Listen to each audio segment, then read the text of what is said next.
Saludos a todos los seguidoras del diario El Regional de Piura.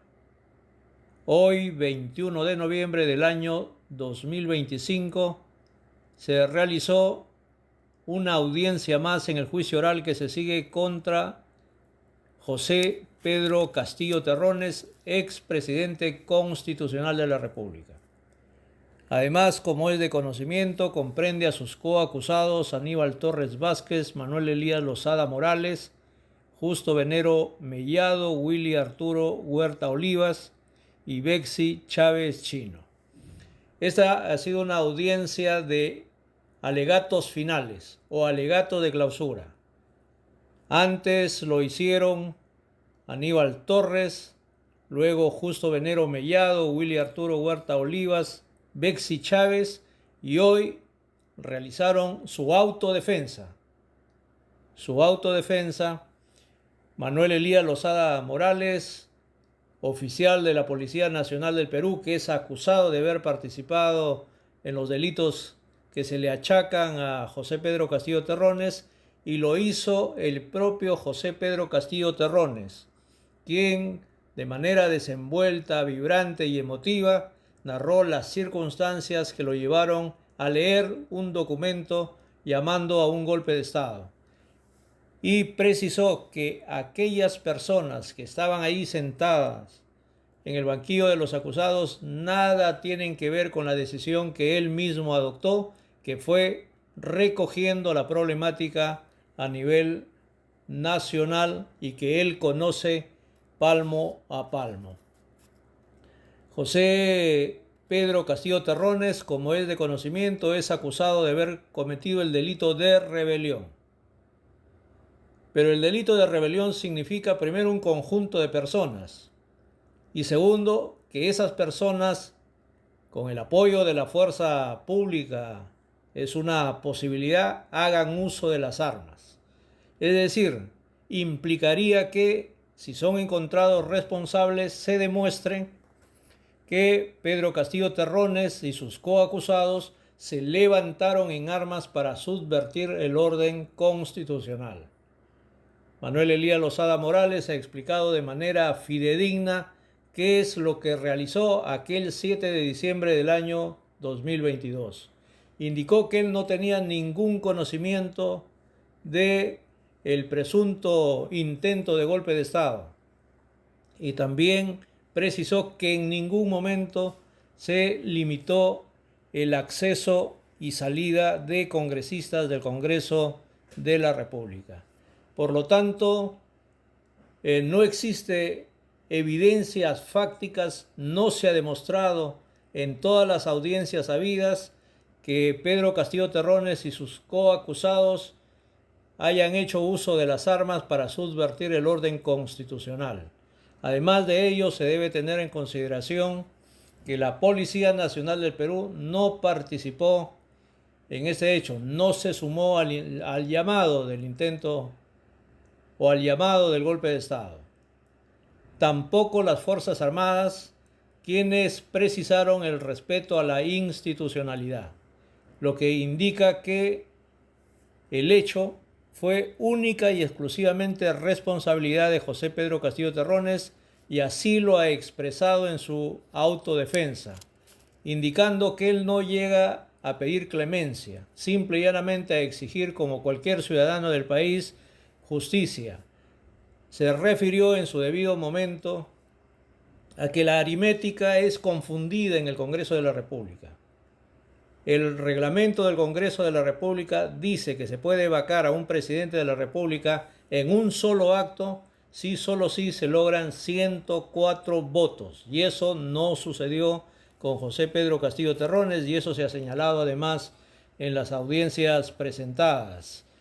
El alegato fue bastante vibrante porque demostró a un José Pedro Castillo Terrones muy versátil, muy conocedor de la realidad del país, con un verbo mucho más fluido que el habitual, y permitió que la sala penal, integrada por José Neira Flores, Iván Guerrero López y Norma Carvajal Chávez, tengan los elementos más que suficientes para resolver. Pero se ha evidenciado también en una de las audiencias que los indicados magistrados, que son provisionales, se dieron cuenta que condenar a alguien por el delito de rebelión es demasiado forzado. Sería inadecuado y no tendría sustento jurídico, y esa sentencia sería fácilmente recurrible y en instancia internacional ser dejada sin efecto.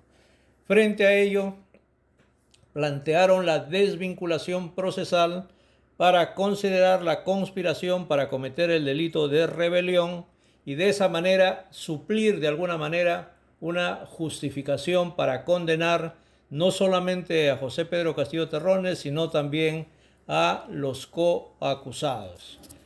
José Pedro se ha ratificado. La lectura del mensaje llamando a un golpe de Estado fue única y exclusivamente responsabilidad de él. Que además, y sería interesante que ustedes sigan minuto a minuto la autodefensa de José Pedro Castillo Terrones, pues en un momento, en un instante, precisa que Carmen Alba, la expresidenta del Congreso, aquella que le negó en algún momento la mano en un saludo que no le hubiera costado en absoluto nada, un saludo fundamentalmente protocolar, pero ella le negó la mano a José Pedro Castillo Terrones, dice que se subió en su momento a un avión oficial, se puso a su lado y le solicitó 2 ministerios para garantizarle la continuidad en el cargo. Frente a estas circunstancias, Norma Carvajal Chávez, la directora de debates, lo instó a centrarse en el tema. Aunque debemos de manifestar, si bien es cierto, han tratado de encauzar la autodefensa al fondo, o sea, de los hechos tal y conforme sucedieron, también es verdad que no tuvo ningún impedimento para que pueda desarrollar sus ideas José Pedro Castillo Terrones. Después de escucharlo in extenso, se recordó que en el caso del fiscal Edward Octavio Casaverde Trujillo solicitó 19 años de cárcel para José Pedro Castillo Terrones, no tanto por el delito de rebelión, porque la solicitud en ese sentido es mucho más amplia, sino por el delito de conspiración, entendiendo que para el fiscal la desvinculación procesal significaría que condenarían a José Pedro Castillo Terrones por el delito de conspiración, pero tampoco se ha demostrado que se hayan reunido para conspirar y cometer el delito de rebelión. No ha quedado demostrado. Lo que sí, o sea, se ha demostrado en las audiencias es que si hubieron reuniones eran con la finalidad de prepararse para defenderse ante el pedido de vacancia presidencial que se había presentado anteriormente y que correspondía ese día defender a José Pedro Castillo Terrones. Sin duda, la autodefensa de José Pedro Castillo Terrones tiene un alto contenido político. Es ese José Pedro Castillo Terrones de campaña electoral que le permitió en plaza pública captar a todos aquellos que creen en una democracia auténtica y que creen además que un resultado electoral se respetará. Pero eso no sucedió en el país. También lo dijo José Pedro Castillo Terrones, que desde el primer día se consolidó un nivel de oposición para impedir su funcionamiento, incluso perjudicando a su familia. La próxima semana se estará conociendo en detalle la sentencia que deberá emitir este colegiado. Como dijimos ayer respecto a Martín Vizcarra Cornejo, ahora lo manifestamos para otro presidente de la República, pero un presidente realmente elegido. Martín Vizcarra, recordemos que fue el presidente sucesor de Pedro Pablo Kuczynski. No fue elegido como presidente de la República, pero José Pedro Castillo Terrones sí fue elegido por la mayoría de peruanos y peruanas. Por lo tanto, nos hacemos la misma pregunta. Esta sala penal, que parece ser, tenía ya una consigna de condenar a José Pedro Castillo Terrones, ¿lo condenará? O obedeciendo a la secuencia de las audiencias y a lo que no ha podido demostrar el Ministerio Público, ¿tendrá el coraje y la decisión de absolver a José Pedro Castillo Terrones y sus coacusados? Eso lo conoceremos la próxima semana. Mientras tanto, escuchemos con detenimiento todo lo manifestado, todo lo expresado, todo lo dicho en la audiencia del día de hoy.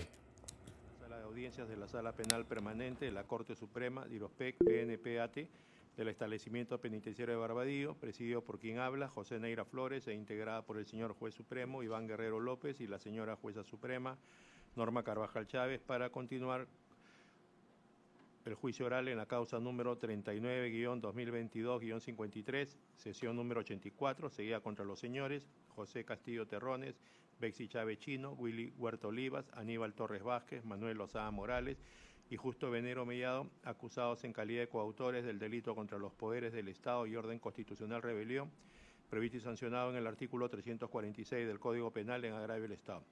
Asimismo, contra José Castillo Terrones como autor del delito contra la administración pública, abuso de autoridad, previsto y sancionado en el artículo 376, primer párrafo del Código Penal en agravio del Estado, y por el delito contra la tranquilidad pública, delito contra la paz pública en la modalidad de delito de grave perturbación de la tranquilidad pública, previsto y sancionado en el artículo 315A, primer y segundo párrafo del Código Penal en agravio de la sociedad. Asimismo, en el extremo de la nulidad de transferencia solicitada por la Procuraduría General del Estado respecto de la compra-venta efectuada por la procesada Bexy Chávez Chino a favor de Celestina Mamani Molinero sobre el inmueble ubicado en la manzana I, lote 15 de la Asociación de Vivienda Vía el Pacífico, Distrito de Calana, Provincia y Departamento de Tacna. Para efectos de garantizar la publicidad, están presentes los medios de comunicación y se transmite a través de los canales oficiales del Poder Judicial. Sin perjuicio de ello, también pueden ingresar los familiares de los señores procesados que estos indiquen. Cedo la dirección del debate a la señora magistrada Norma Carvajal Chávez.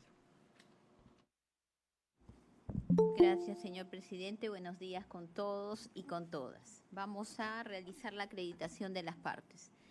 Por el Ministerio Público. Bien.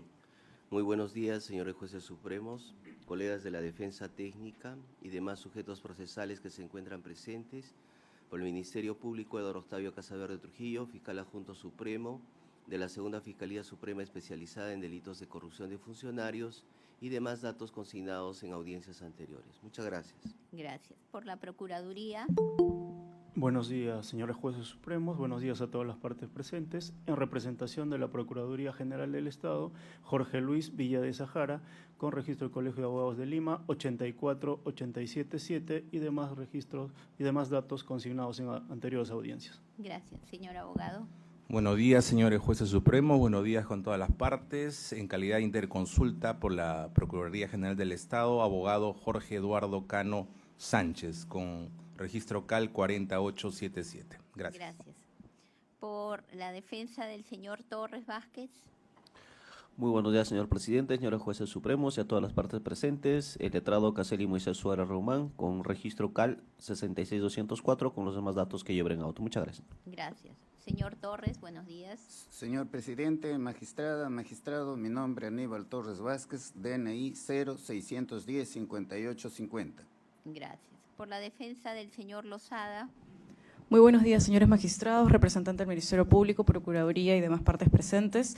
En representación del ciudadano Manuel Elías Lozada Morales, quien habla Catherine La Madrid Hermosa, identificado en colegiatura 87687 del Colegio de Abogados de Lima, mismos datos consignados en sesiones anteriores. Señores magistrados, señalar que mi patrocinado se encuentra presente en esta oportunidad de manera virtual, ha estado en horas de la madrugada en operativos como en su labor de trabajo como general de la Policía Nacional del Perú. Por esa razón se va a acreditar de manera virtual, señores magistrados. Gracias. Gracias. Señor Lozada, buenos días. Buenos días, señorita magistrada. Buenos días, señores magistrados. Buenos días con todos. Manuel Elías Lozada Morales, con DNI 18046851 y demás datos ya consignados. Muchas gracias. Gracias. Por la defensa del señor Venero Mellado. Buenos días, señores jueces supremos, a todas las partes procesales y a los que se encuentran virtualmente conectados. Soy el abogado David Cerruto López, con registro en el Colegio de Abogados del Callao número 7535, y los demás datos ya se encuentran insertos. Acá también se encuentra presente mi patrocinado, el comandante Justo Jesús Venero Mellado. Gracias. Gracias. Señor Venero, buenos días. Buenos días, señor magistrado. Buenos días con todos los presentes. Mi nombre es Justo Jesús Venero Mellado, con DNI 2396-3508 y demás datos consignados en todas las sesiones pasadas. Gracias. Por la defensa de la señorita Chávez Chino. Muy buenos días, señores magistrados supremos. Muy buenos días con todos los presentes. Defensor público, Julio César Guzmán Cisneros, Colegio de Abogados de Apurímac, 1161 y demás datos consignados en audiencias anteriores. Gracias. Por la defensa del señor Huerta Olivas. Está conectado virtualmente, tengo entendido, señorita. El abogado del señor Huerta, buenos días. No está en la plataforma. En todo caso, me hago mi autodefensa para no dilatar esto. Acredítese. Muy buenos días, señores jueces supremos. Muy buenos días con todos, presente en la sala. Will Arturo Huerta Olivas, con número DNI 444-26716 y registro de Colegio de Lima 563088. Muchas gracias. Gracias. Por la defensa del señor Castillo Terrones. Muy buenos días, señores jueces supremos, integrantes de este colegiado supremo, señorita directora de debate, señor representante del Ministerio Público, Procuraduría, colegas abogados presentes, partes intervinientes, procesados. Acude a su judicatura el abogado Ricardo Johnny Hernández Medina, defensor público de Lima Centro, defensor asignado al ciudadano José Pedro Castillo Terrones, quien está siendo procesado en su condición de presidente de la República. Demás datos ya consignados en audiencias precedentes. Gracias. Señor Castillo Terrones, su acreditación. Buenos días. Me ratifico en lo que dije el 4 de marzo. Bien. Se deja constancia de la presencia del señor Castillo Terrones. El doctor Llerena Mariaca. Muy buenos días, magistrados. Mi nombre, abogado Luis Ángel Llerena Mariaca, matrícula del Colegio de Abogados de Arequipa 3866. Represento a la señora Celestina Mamani Molinero. Buenos días con todos, especialmente con el presidente de la República. Gracias. Bien, gracias. La doctora Sally Cotar Matito, defensora pública. Buenos días, señor magistrado. Buenos días con todos los presentes. Defensora pública, Sally Cotar Matito, como defensa necesaria en la presente audiencia. Muchas gracias. Gracias. Bien, damos por válidamente instalada la audiencia. Continuando con la misma, vamos a conceder... Señor... Señor juez supremo, solamente para solicitar, si es dentro de la posibilidad, el martes me tocó correspondido a hacer mi autodefensa, pero por respeto a sus investiduras yo acaté su disposición de terminar mi autodefensa. Me faltó unas cosas, unas situaciones que me gustaría también agregar a esto. Si es la posibilidad, me permite. Si no hay autorización, no lo hago. Son cosas de 10 minutos, no va a ser más. No. Sí. No.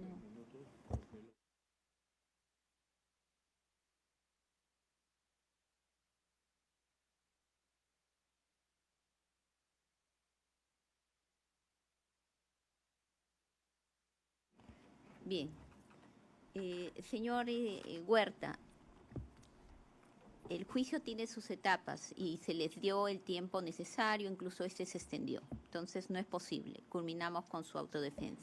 Conforme. Bien, vamos a pasar a la autodefensa del señor Venero Mellado, pero antes de ello vamos a hacer lectura a lo que dice el artículo 391 del Código Procesal Penal, que señala: se concederá la palabra al acusado para que exponga lo que estime conveniente a su defensa. Limitará su exposición al tiempo que se le ha fijado y a lo que es materia del juicio.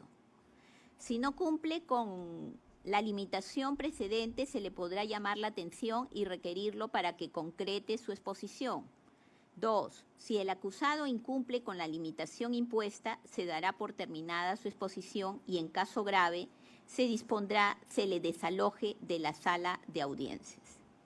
Bien, esas son las precisiones legales respecto de la autodefensa. Así que, como ha oído usted a sus coacusados, lo invitamos.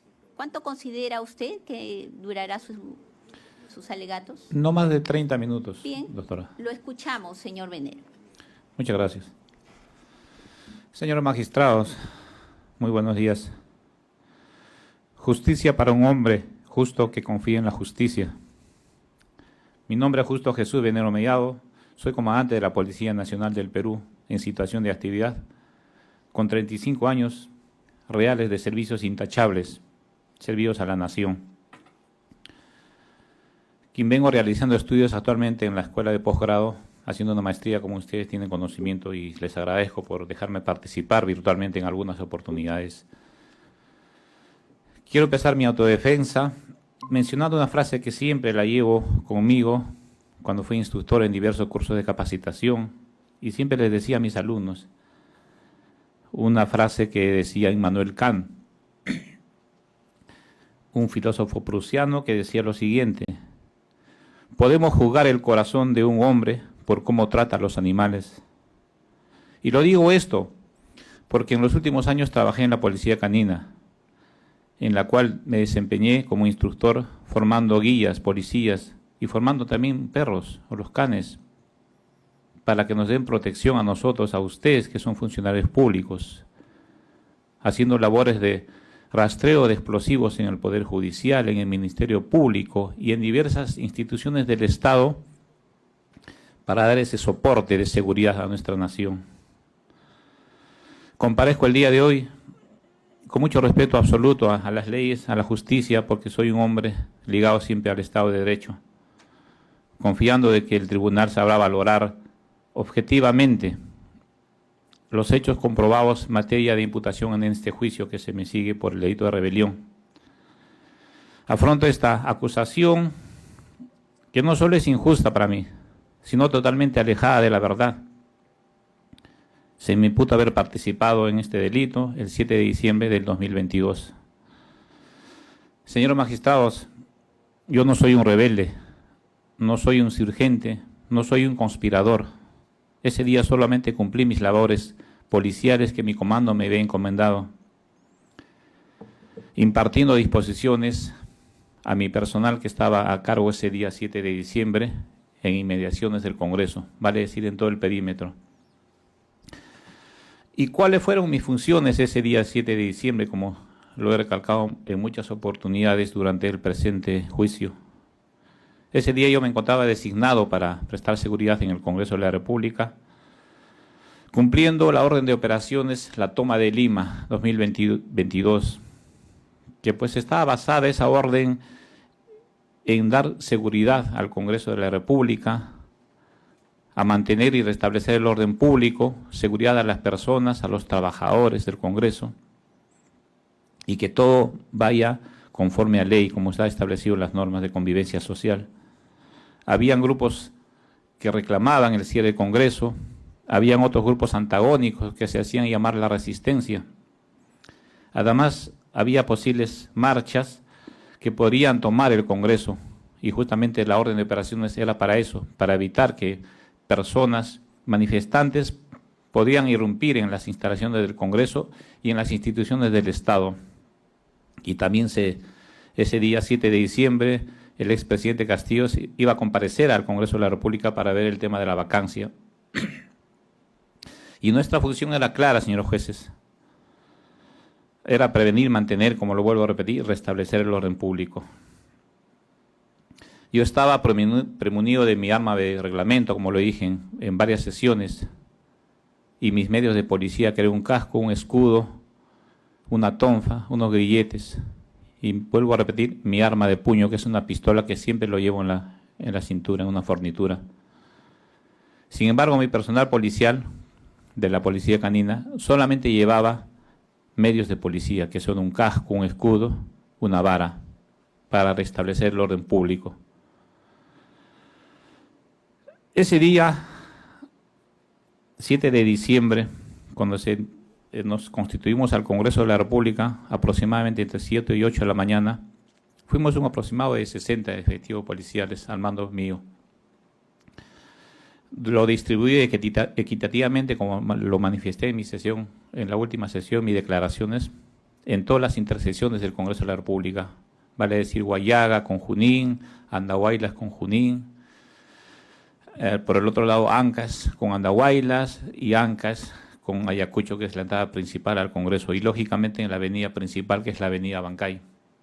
Entonces los distribuyó equitativamente a cada efectivo, dando las recomendaciones para que cumplan su servicio a cabalidad, que se dediquen exclusivamente al servicio.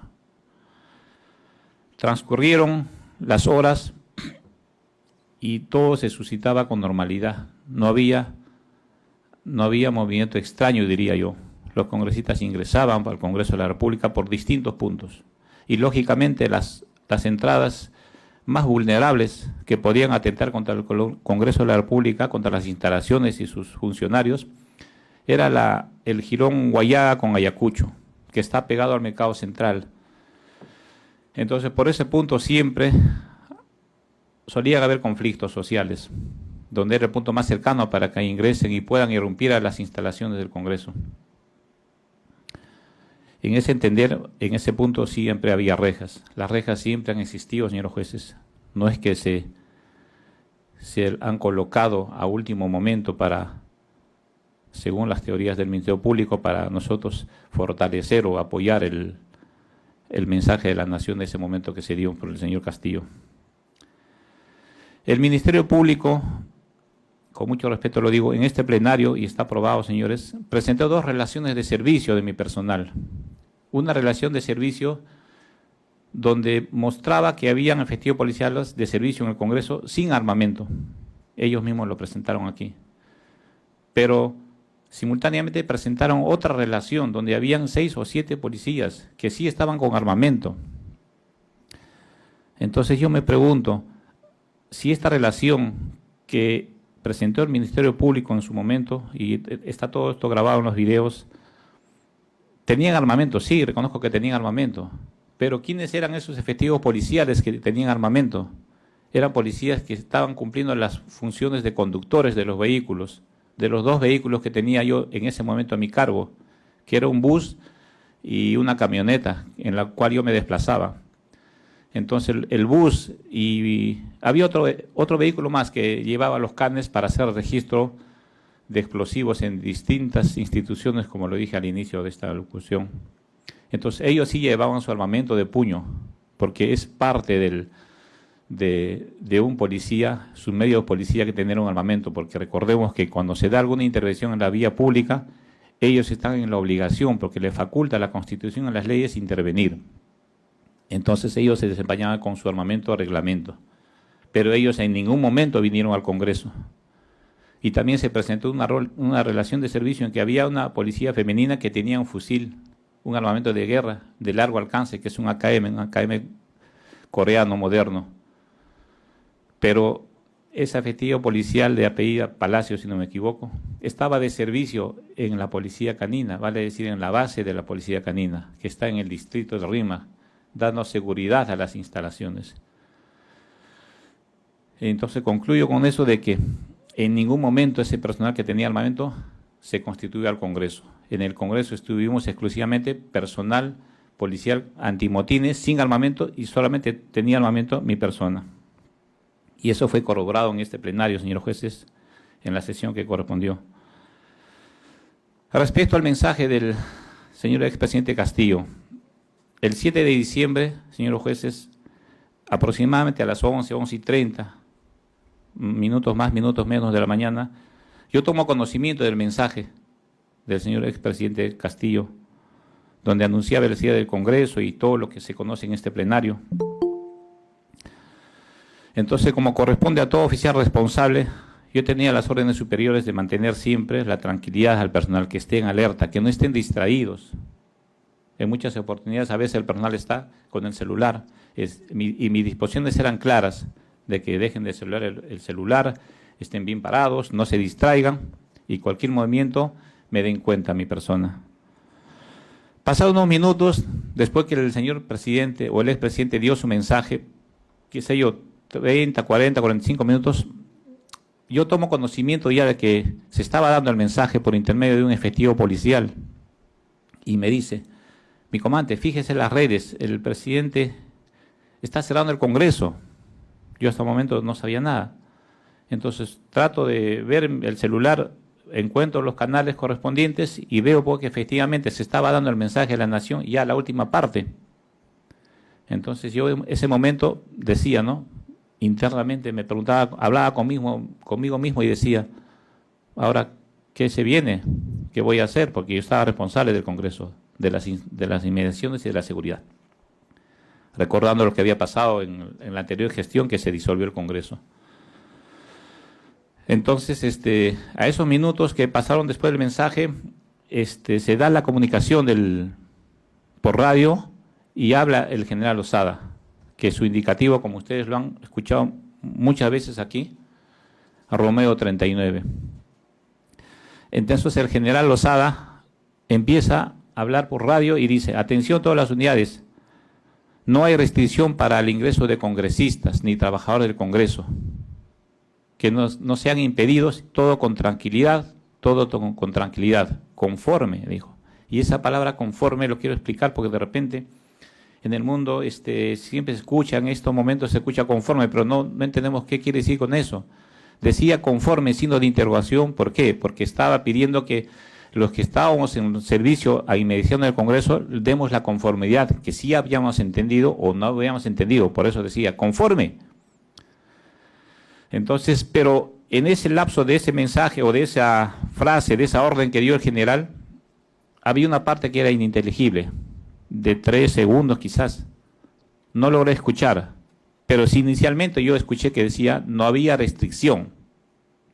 Y cuando yo escuché no había restricción, un poco que me sentí tranquilo porque dije, bueno, acá no va a haber problemas, no va a haber nada.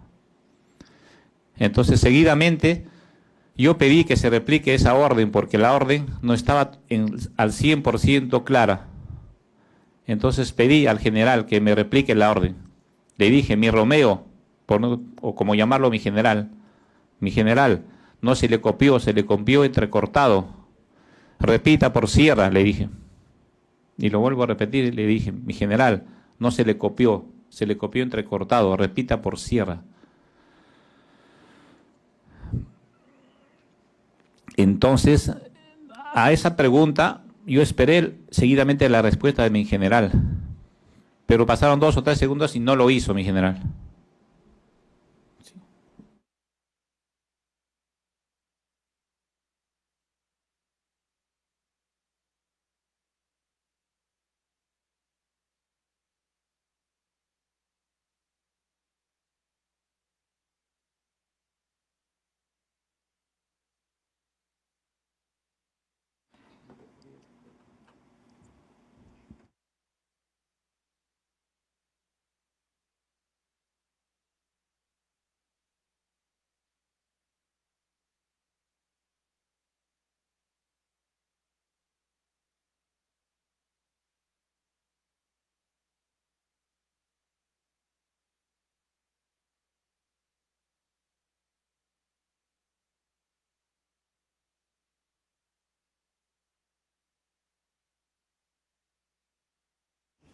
Bien, disculpe, señor Venero, puede continuar.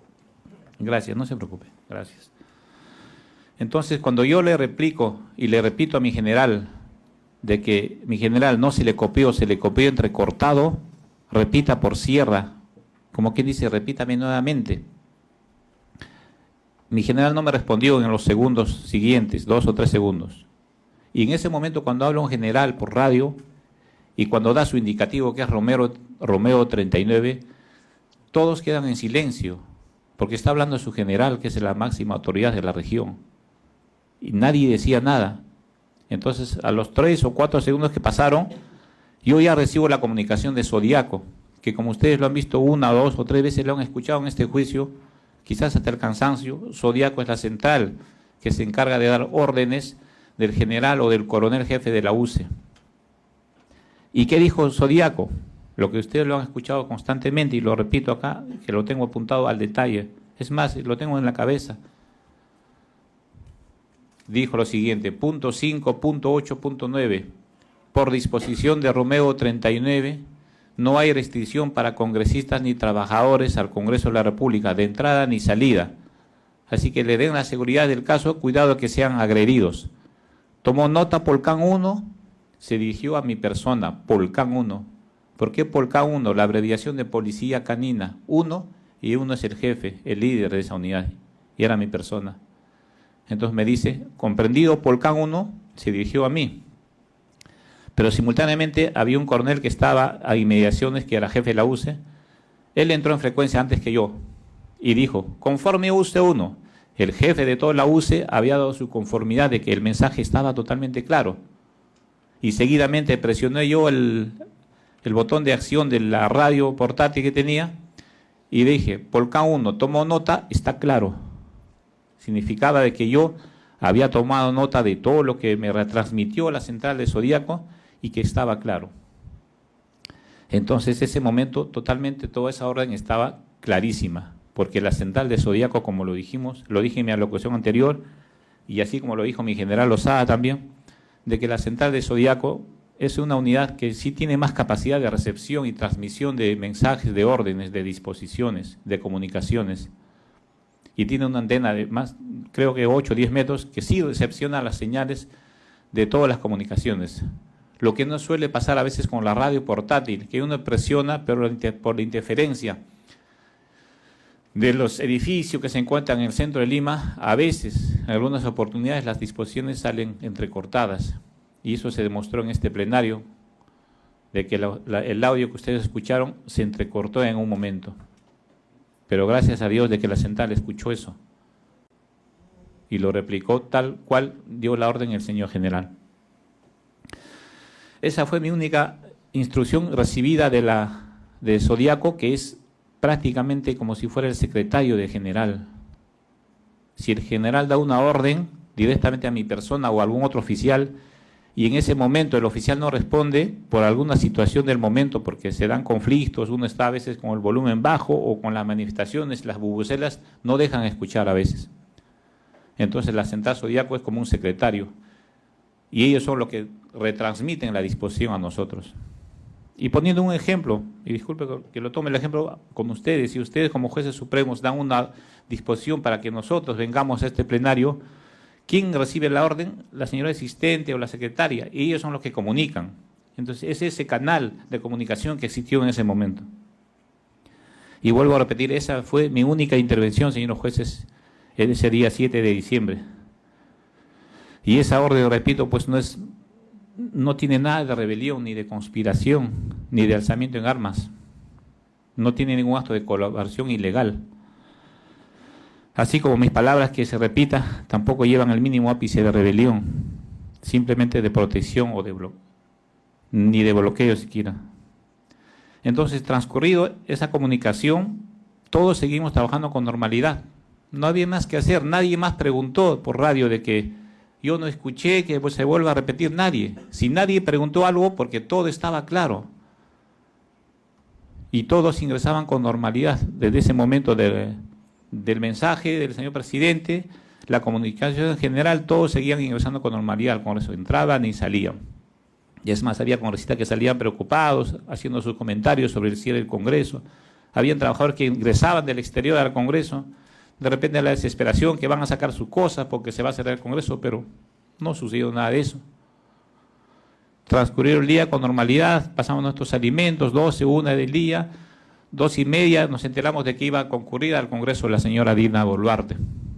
Ya es conocido por ustedes y ese no es un tema de debate, pero llegó al Congreso de la República, le pusieron la banda presidencial, salió del Congreso, dimos la seguridad y se retiró.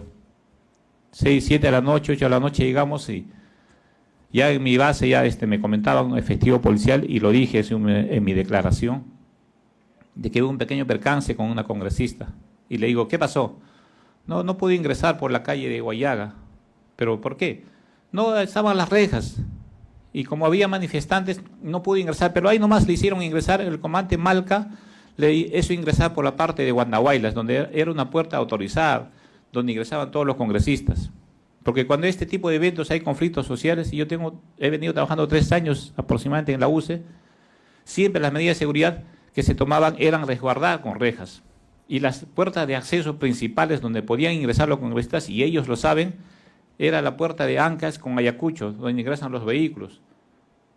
y la parte posterior de la puerta del Congreso, que es la avenida Andahuaylas. Eran los puntos menos vulnerables para que puedan ingresar los congresistas en caso haya alguna alteración de orden público de magnitud. Entonces la congresista Tudela ingresó por ahí. Eso es lo que me enteré ya en horas de la noche por el efectivo policial. Llegó aproximadamente 10 de la noche, ya no había ninguna novedad, la radio se escuchaba que todo estaba en silencio, tranquilo, y empecé a redactar mi informe del servicio, de las situaciones que habían pasado. No había mucho que decir en mi informe, mencionar la cantidad de efectivos policiales que estuvimos ese día, ni siquiera puse en el informe que hubo un cierre del Congreso, hubo un mensaje, porque no ameritaba ninguna información, era público eso. Di cuenta en mi informe de que no hubo novedades, y pues lo evacuó el comando con la nota informativa correspondiente. Entonces, eso es lo que pasó el día 7 de diciembre, señores jueces. Quiero hablar de la base legal de todo lo que está sucediendo en este juicio. La necesidad de prueba suficiente para desvirtuar la presunción de inocencia y dictar sentencia condenatoria se encuentra en los siguientes artículos. Y yo sé que ustedes lo saben mejor que yo, porque ustedes son los profesionales, los peritos de peritos. También soy un oficial de la policía que me preparo. Estoy haciendo una maestría, hablo 3 idiomas y siempre me he preparado en esta vida para comandar, ser un líder de mi institución, si Dios me lo permite. Y dice bien claro la Constitución Política, en su artículo 2, el inciso 24, que uno lo sabe de memoria cuando ingresa a la policía, porque así nos hemos formado también imbuido en leyes, de repente no tan al 100% como ustedes, que son los peritos. Nosotros también conocemos de leyes, conocemos de procedimientos penales.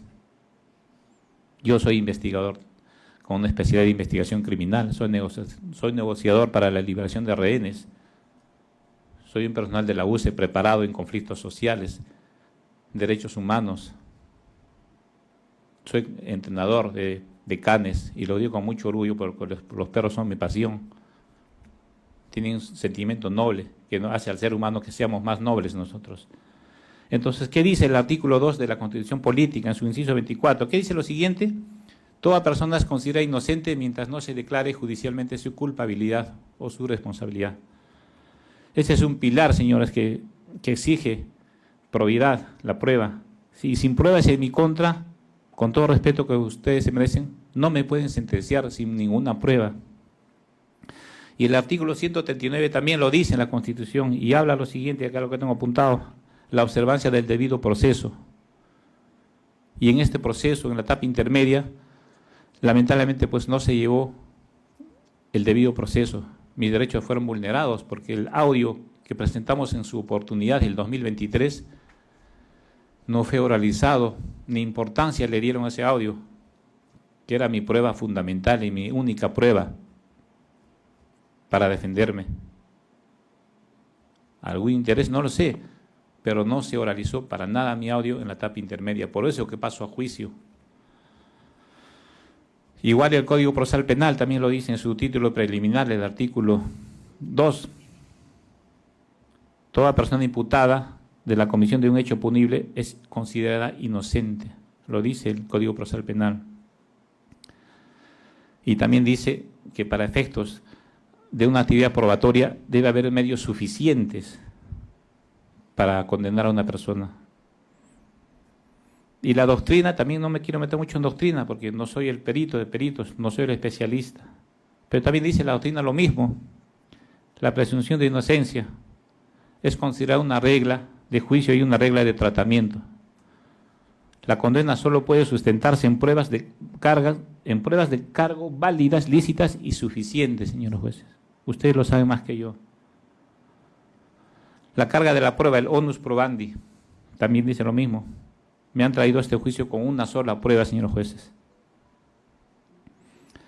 Entonces, conforme se aprecia también el cuaderno de pruebas que corresponde al acta fiscal de escucha y transcripción de los audios, donde el general Lozada ordena a sus unidades que estemos atentos, enviando su mensaje por radio de que no había restricción para el ingreso a congresistas ni trabajadores. Lo hemos escuchado en este plenario 1 y 2 y 3 veces y lo vuelvo a repetir. No existió esa orden, señores jueces, del impedimento a congresistas. Y eso es testigo mi Dios aquí presente. Nunca se dio esa orden, no di esa orden. Que haya habido una mala interpretación de repente de la congresista que trató de ingresar por una calle adyacente, eso estará en la conciencia de la congresista. Se le impidió, no se le impidió, pero no hay ninguna prueba que demuestre lo contrario. Esa es la única prueba que el Ministerio Público ha presentado ante este colegiado. Y no es de cargo, sino de descargo, como siempre lo hemos mencionado, mis abogados aquí presentes siempre lo han dicho, es una prueba de descargo que me favorece a mi persona. Y también en este plenario se opusieron las defensas cuando el Ministerio Público quiso desistirse de esa prueba. Y eso lo dijo en una sesión, el Ministerio Público, se quiso deshacer de esa prueba. Entonces, si se quiso deshacer en esa prueba, ¿de qué estaríamos hablando? ¿Con qué me estarían juzgando? ¿Con qué me podrían sentenciar? Sin pruebas. Pero, sin embargo, los defensores aquí presentes se opusieron para que esa prueba se desista del Ministerio Público y se oralice.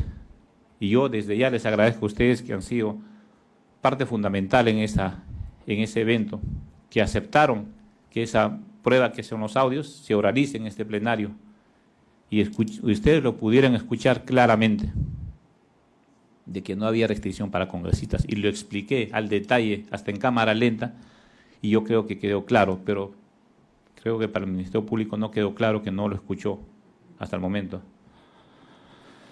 Por consiguiente, señores jueces, no existiendo ninguna prueba en mi contra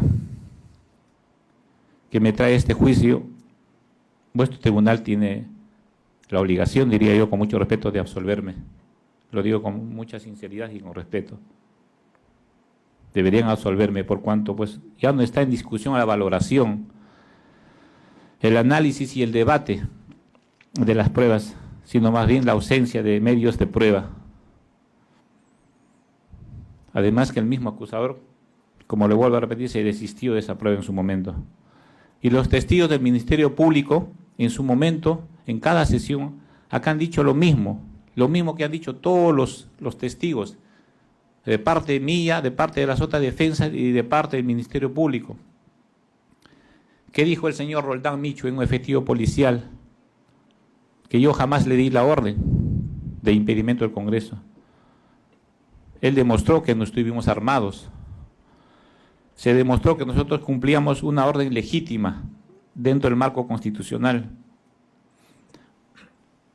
Nadie vio, nadie escuchó que yo realizara algún acto de apoyo a una supuesta rebelión. Nunca. Nunca se dio, nadie lo manifestó.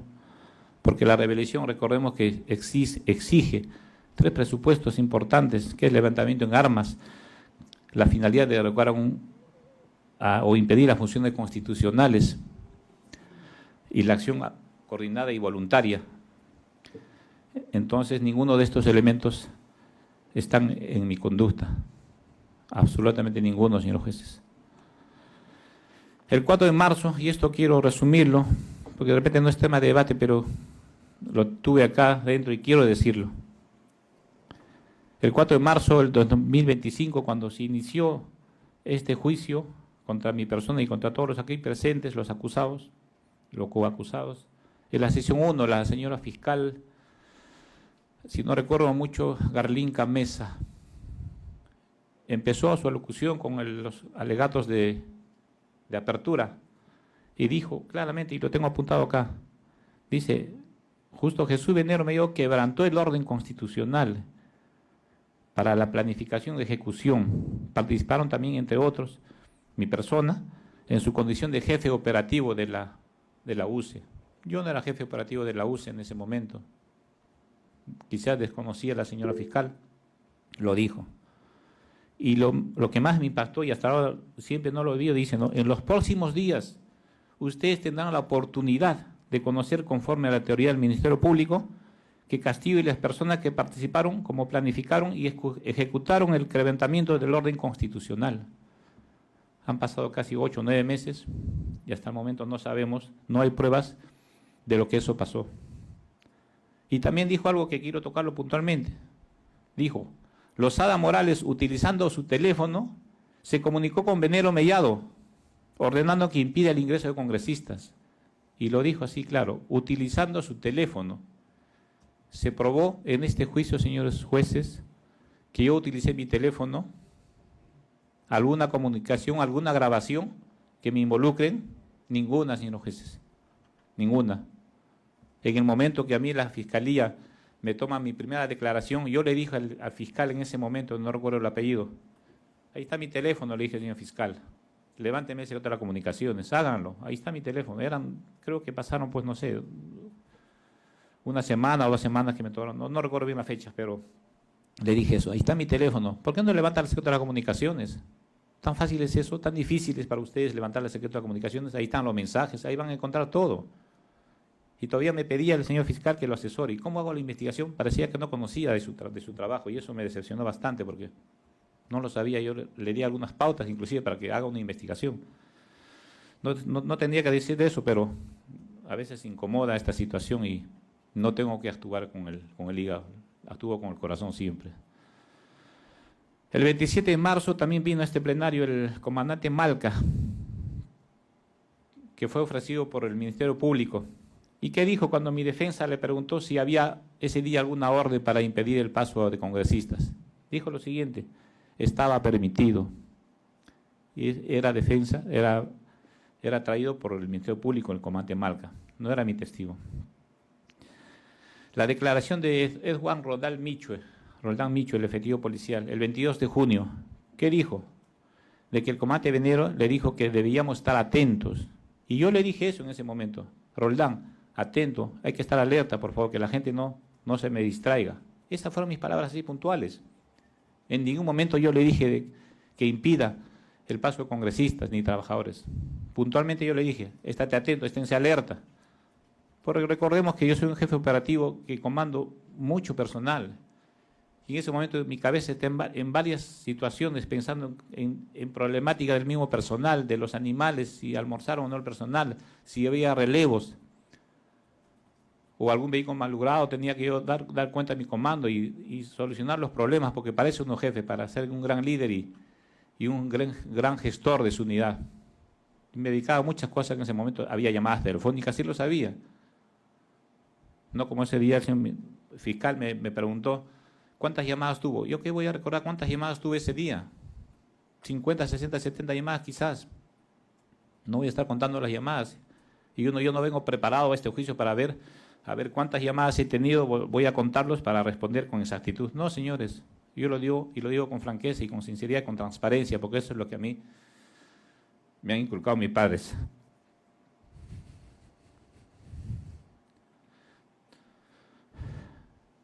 También en el interrogatorio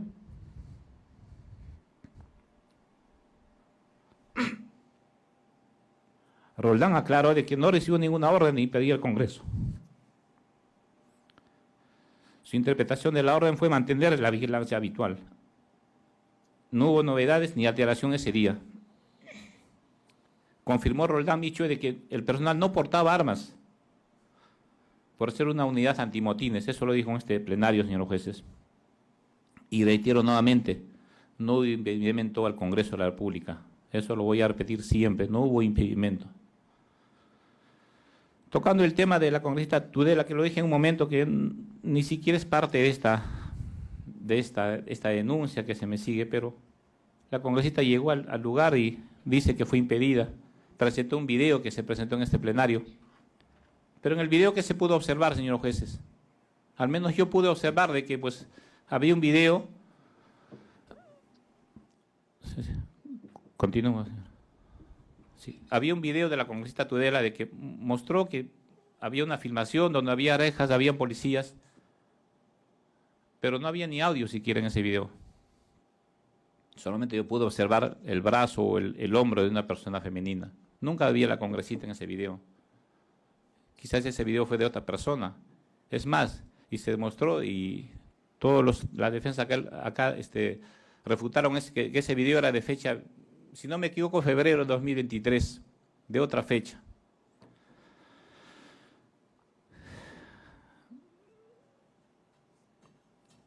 También hablando del tema hablando de lo que es el procurador público, en su momento dijo: El dolo de Jesús Venero Mellado se configuró en su aceptación consciente de la orden proveniente del entorno presidencial.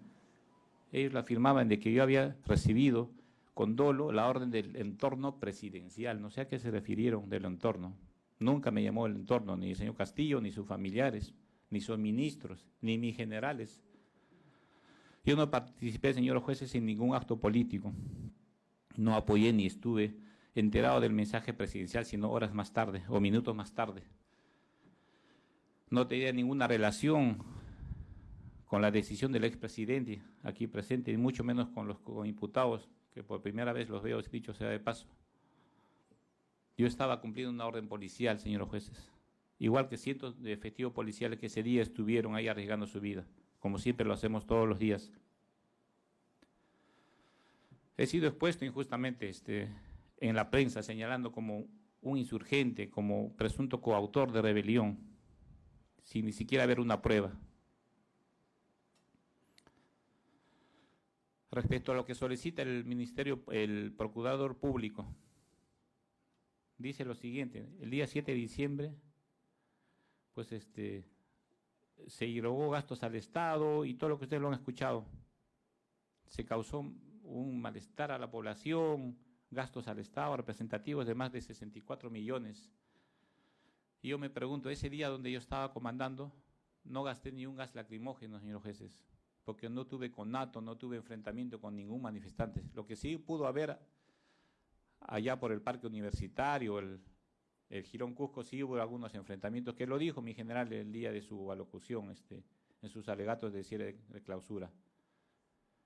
Pero yo en mi lugar no tuve ningún enfrentamiento, no gasté por ende ningún cartucho de gas lacrimógeno. Y lo único que puedo decir que lo único que gasté fueron 3 soles para comprar agua para mis perros que estaban allí. Ese es el único gasto que yo usé.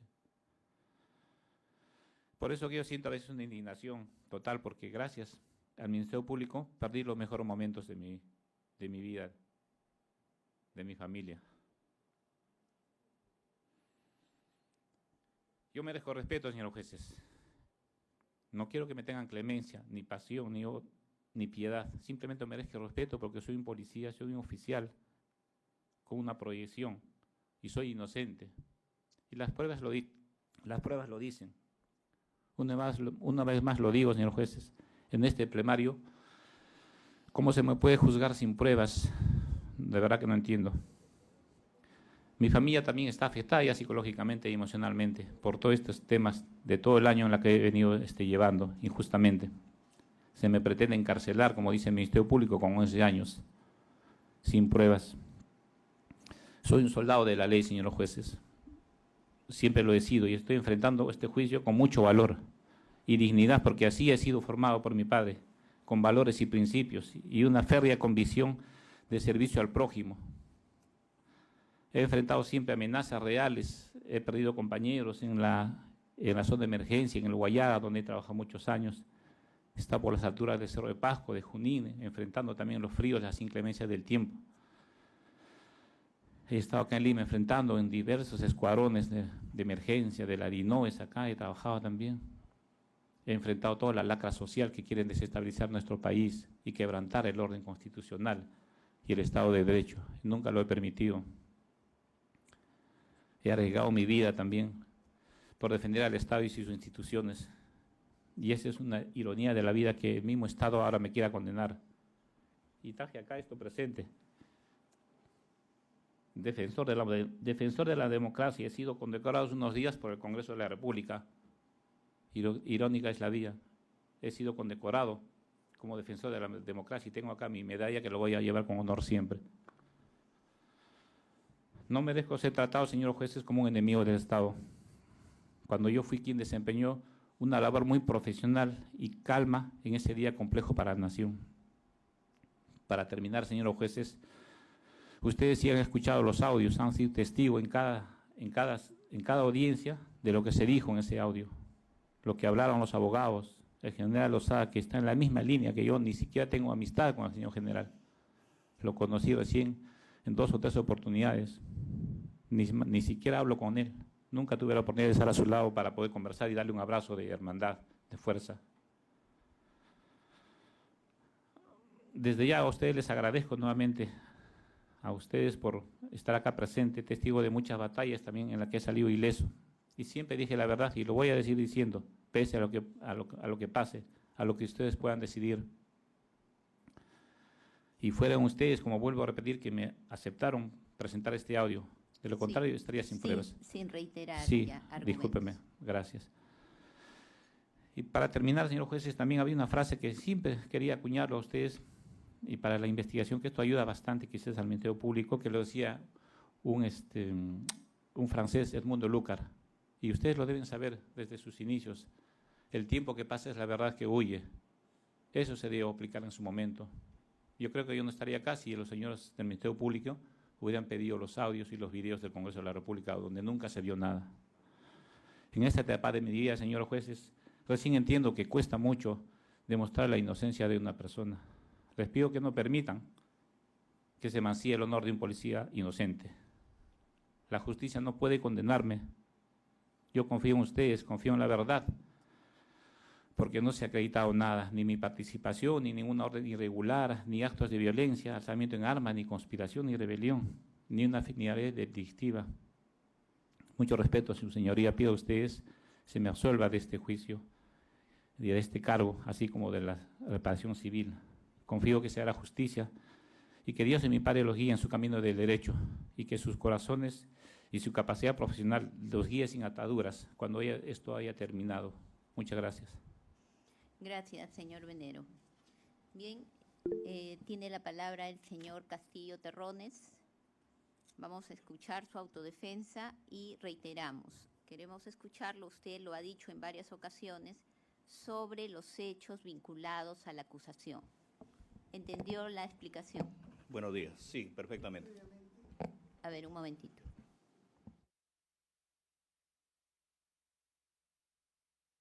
Disculpe, señor Castillo, hay un abogado que falta acreditarse.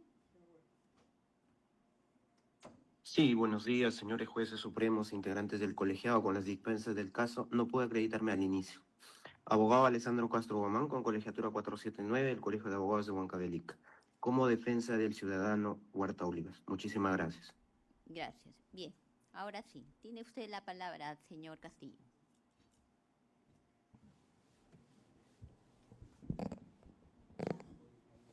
Buenos días, señores jueces.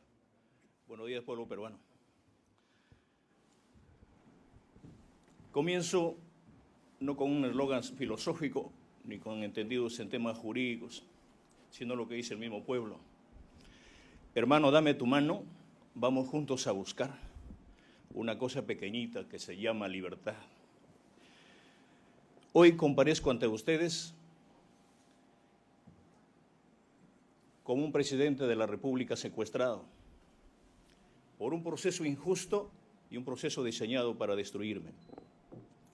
No me voy a enseñar a otra cosa sino a los hechos, pero un hecho que viene antes, durante y después, porque acá se ha leído lo que se decía, el mensaje a la nación, que el día 7 de diciembre, según dice la Fiscalía, que era un mensaje a la nación. Y yo lo dije el 4 de marzo, que es un clamor popular trasladar hacia el pueblo a través de un discurso político. ¿Y por qué, señores jueces y pueblo peruano? Yo vengo del Ande, yo vengo de Puña, soy un maestro rural con 24 años de servicio en la escuela donde no hay presencia del Estado. Vengo de una familia totalmente humilde, una familia trabajadora, como lo son miles y millones de compatriotas, donde no tienen una voz y nunca lo han tenido. Vengo de allá del aula, de la escuela de Carvalho, en una escuelita muy lejana en la provincia de Cutervo, al lado del Marañón. Vengo de aquella escuela de Chumar, donde es un potencial productivo. Vengo de Puña, de aquella escuela donde me forjé. Y ahí en las aulas encontré muchos niños, que incluso uno de ellos fue mi sombra siendo presidente de la República. Y ahí en esa aula encontré muchos ejemplos y encontré también muchos maestros preocupados por la situación real del país. ¿Por qué? Porque hemos encontrado a los hijos del pueblo con la misma mochila, la misma ropa. Hemos encontrado en el aula aquellos niños que solamente se alimentan con un tamal calentado y un camote asado. Y cuando veíamos esa realidad, yo con mi propia experiencia, en una de las oportunidades expliqué ante los maestros y ante los padres de familia cómo podemos hacer para revertir toda esta situación. Y eso está incluido en el discurso que lo di el 17. Y por eso, esos son los antecedentes para llevar a cómo se hizo ese discurso. Yo no entiendo por qué están los señores, ¿qué hacen acá? En la realidad nacional educativa, vi que cuando 20 alumnos se matriculan en la primaria y apenas 15 alumnos terminan. De los 15 que terminan la primaria, 10 van, o los 15 van a la secundaria. De los 15 que terminan, de los 15 que ingresan, 10 concluyen la secundaria. Y de ellos, solamente 3 o 4 pueden ir a una academia y pueden ingresar a la universidad o a un centro tecnológico o a un centro técnico. Y de los 20, solamente 1 puede tener un título a nombre de la nación y que cuando va a tocar una oportunidad laboral resulta siendo taxista, que cuando profesionalmente es ingeniero, es maestro, es abogado, es un profesional.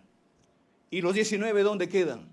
Frustrados, abandonan su familia, abandonan su casa y van a Lima, van a Trujillo, van a Arequipa, a las grandes ciudades, a formar los grandes cinturones de pobreza, en busca de trabajo, en busca de oportunidades, en busca de una universidad. Y cuando no los hallan, son víctimas de la delincuencia, víctimas de toda cosa. El problema de la delincuencia en el país no es un problema que hay que sacar un patrullero, hay que sacar al ejército, es un problema estructural, es un problema de voluntad política. Los habla un presidente de la República, señores jueces. Y no solamente el problema educativo, el problema de los niños, el problema de los jóvenes. Acompañar a los ronderos. Yo vengo de la cuna de las rondas campesinas, de Chota, de Cuyumalca, del centro poblado. Acompañado a mis ronderos, que mis propios padres de familia eran ronderos y he rondado con ellos. He tenido la suerte de quitarme el libro a un lado los viernes en la noche a partir de las 8 de la noche, durante toda la semana y rondar con mis padres de familia.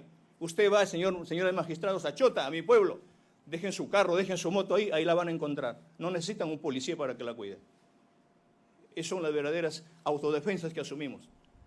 Y cuando hemos salido a combatir no solamente la delincuencia, el abigeato, hemos luchado con los padres de familia, defendiendo el agua, defendiendo los páramos, defendiendo los colchones acuíferos, defendiendo el medio ambiente, como en Cajamarca. Y producto de esas luchas, para ser escuchados, hemos tenido que ir al camino, a la carretera, para ser escuchados. Y cuando hemos gritado que se respete la vida, que se respete la educación, que se respete tantas cosas, ¿qué nos han dicho las autoridades? Terruco, comunista, delincuente, ignorante. Estoy acá no porque me juzgan por haber cometido actos delictivos, sino me juzgan por mis orígenes, por mi sombrero. ¿Cuánto me hubiese gustado? Y estoy seguro que ustedes me hubiesen prohibido entrar con mi sombrero el día de hoy. Y quise venir desde el 4 de marzo. Pero eso es parte de mis usos y costumbres, de mi vestimenta. Pero gracias a ellos, señores jueces, hay cosas antagónicas que me ha llevado a una lucha desde la calle con los maestros. ¿Sabe por qué? Porque vengo de la región Cajamarca, una región eminentemente minera, que le ha puesto los manteles y le ha parado la olla a este país toda la vida. Vengo de esa región que históricamente desde la conquista, Atahualpa para su rescate, no hay otro lugar en el mundo, sino que en Cajamarca, que se haya pagado el precio más caro de la libertad. 2 cuartos de plata y 1 de oro, y nunca tuvo libertad. Y conmigo no descarto esa posibilidad. Cuando hemos hecho eso, hacía de conocimiento a las autoridades, a los gobiernos regionales, lleven esto al gobierno, lleven esto al alcalde. Nosotros hemos construido nuestra escuela haciendo nuestros propios adobes, no hay presencia del Estado. He sido partero en mi escuela. Cuando un padre de familia, un alumno se desmaya en la escuela, ¿dónde la llevas? A una posta donde apenas hay un paracetamol, pero no hay un médico. He tenido que cargar con camilla 3-4 horas al distrito. y encuentran lo mismo. ¿Dónde está el Estado? Me culpan de un golpe de Estado tan solo por leer una hoja.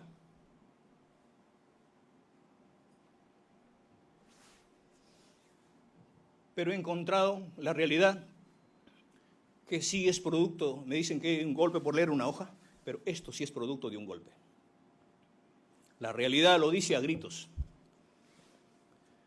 Lo decía que vengo de Cajamarca porque es una región eminentemente minera. Y cuando vemos a los padres de familia que se van y te siembran una papa, esa planta se pudre, se cae su raíz. Te crían una oveja, se cae su lana. ¿Producto de quién? De la contaminación ambiental. Teníamos que salir a luchar. He acompañado a los paperos en el centro del Perú, de Huancayo, de Pachitea, de Huánuco. Hemos ido a sus luchas a los pueblos originarios de la selva. Cuando un pueblo originario sale a defender las tierras, las partes productivas, para mañana ya no aparece, está muerto. Hemos ido a Arequipa a defender el Valle del Tambo. Hemos ido a Piura a defender el Río Blanco. En todas las luchas. Por eso es que el pueblo me conoce. Yo recorrí el 100% de las provincias del país. Conozco al Perú por dentro. Nunca encontré a un reportero, nunca encontré a un periodista diciendo la verdad. Jamás, nunca la encontré. Pero cuando venimos a Lima a trasladar una causa y preguntábamos, ¿por qué razón es que en Cajamarca, en Piura, en nuestro pueblo donde venimos, tocamos la puerta para ver el tema educativo y te envían al director regional de educación? El problema de agricultura, al director regional de agricultura. De minería, al director regional de minería. De turismo, igual. ¿Y dónde está la dirección regional de economía? ¿Por qué no se descentraliza la economía? Y ahí nos convencimos que no solamente en Cajamarca produce eso. Si es una región, ¿por qué eminentemente minera? ¿Por qué Cajamarca ocupa el segundo lugar en pobreza y extrema pobreza? ¿Por qué en Huancavelica, en las alturas de esta región eminentemente minera, donde de ahí viene lo que el día de hoy estamos usando, esta energía eléctrica, que viene del Mantaro, donde nace el Mantaro, a 400 metros hay familias que se alumbran con mechero?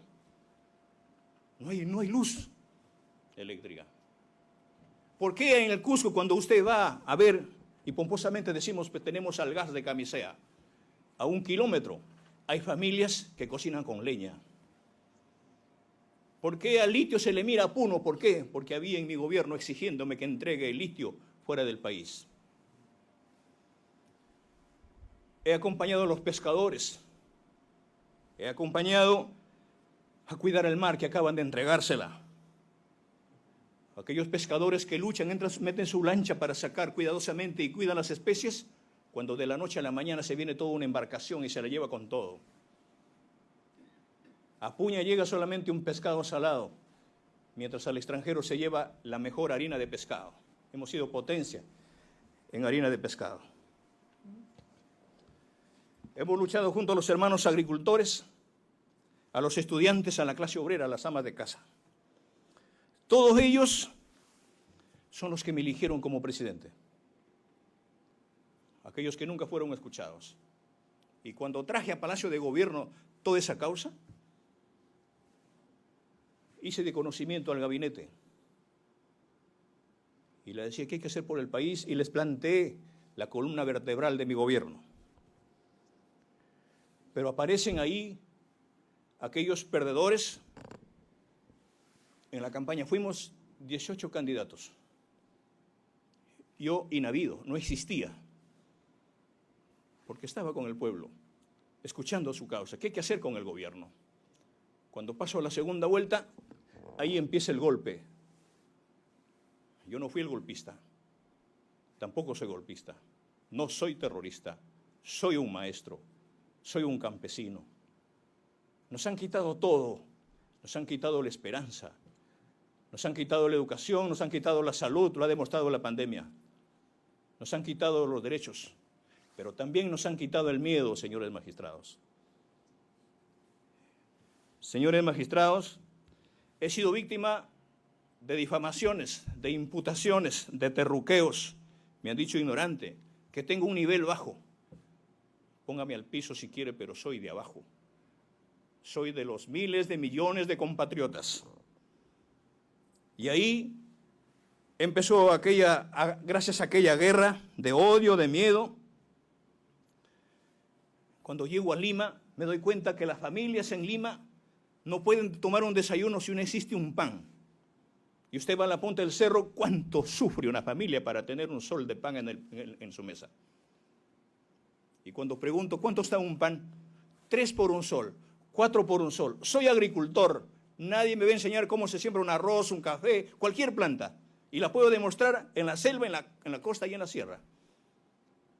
Y cuando veo que este pan está caro, llamo a los expertos en agricultura y se propone, recuerdo lo que me dijo mi padre, hijo, tienes que impulsar la segunda reforma agraria, porque mi padre fue peón y fue una persona que fue ninguneado por un hacendado y nos quitó aquel producto cuando llegó su caporal a quitarnos cuando los choclos estaban maduros. Si bien Juan Velasco Alvarado nos lo dio la tierra a quien la trabaja, pero le faltó implementar la segunda reforma, la primera reforma agraria. Parte de ello es el sustento del pan en Lima. Y digo, ¿y por qué? ¿Cuál es el problema? ¿Por qué está caro este pan? ¿De dónde viene la harina que usted come un pan todos los días? ¿De dónde viene? Viene del extranjero, se importa. Viene de Rusia, viene de Canadá, de Estados Unidos, de Ucrania. El problema no es que esté caro la harina.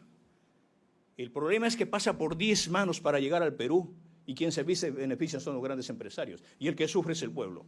Pero tiene usted a un país eminentemente agrícola, con diferentes pisos ecológicos, con diferentes climas, diferentes producciones, miles de semillas para mejorar el país. Propongo un proyecto de ley para el Congreso que me dejen impulsar la segunda reforma agraria para sembrar trigo y cebada durante toda la serranía, como se hizo en el incanato. Y no solamente vamos a tener 20, 15 panes por un sol, sino tendremos harina y producción y alimentos de reserva de la mejor calidad y exportar, si es posible, nuestra harina. Eso fue lo que tenía que plantear y venía planteando en los ministerios. Yo como presidente de la República, ustedes tienen que entender que cuando el presidente de la República se sienta en el Consejo de Ministros, a su mano derecha tiene al Premier y a su mano izquierda tiene al Canciller.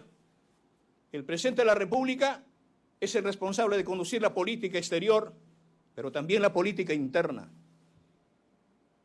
Hay deuda interna y hay deuda externa. Pero me di cuenta como gobierno, ¿qué hago pagando la deuda externa? Si la escuela o ese préstamo que vino no se construyó, no llegó al país. Y me di cuenta que el Estado y el gobierno, la deuda más grande no es la deuda externa, es la deuda interna. Educación, salud, agricultura para el pueblo peruano. En ese entender, llamé al directivo de la SUNAT. Quiero que me exponga usted, señor,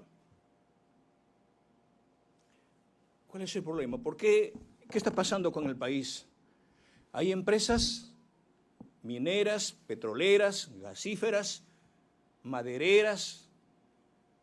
¿Y por qué hay tanta desigualdad? ¿Qué es lo que está pasando? Y el jefe de la SUNAT me dice, ¿sabe qué?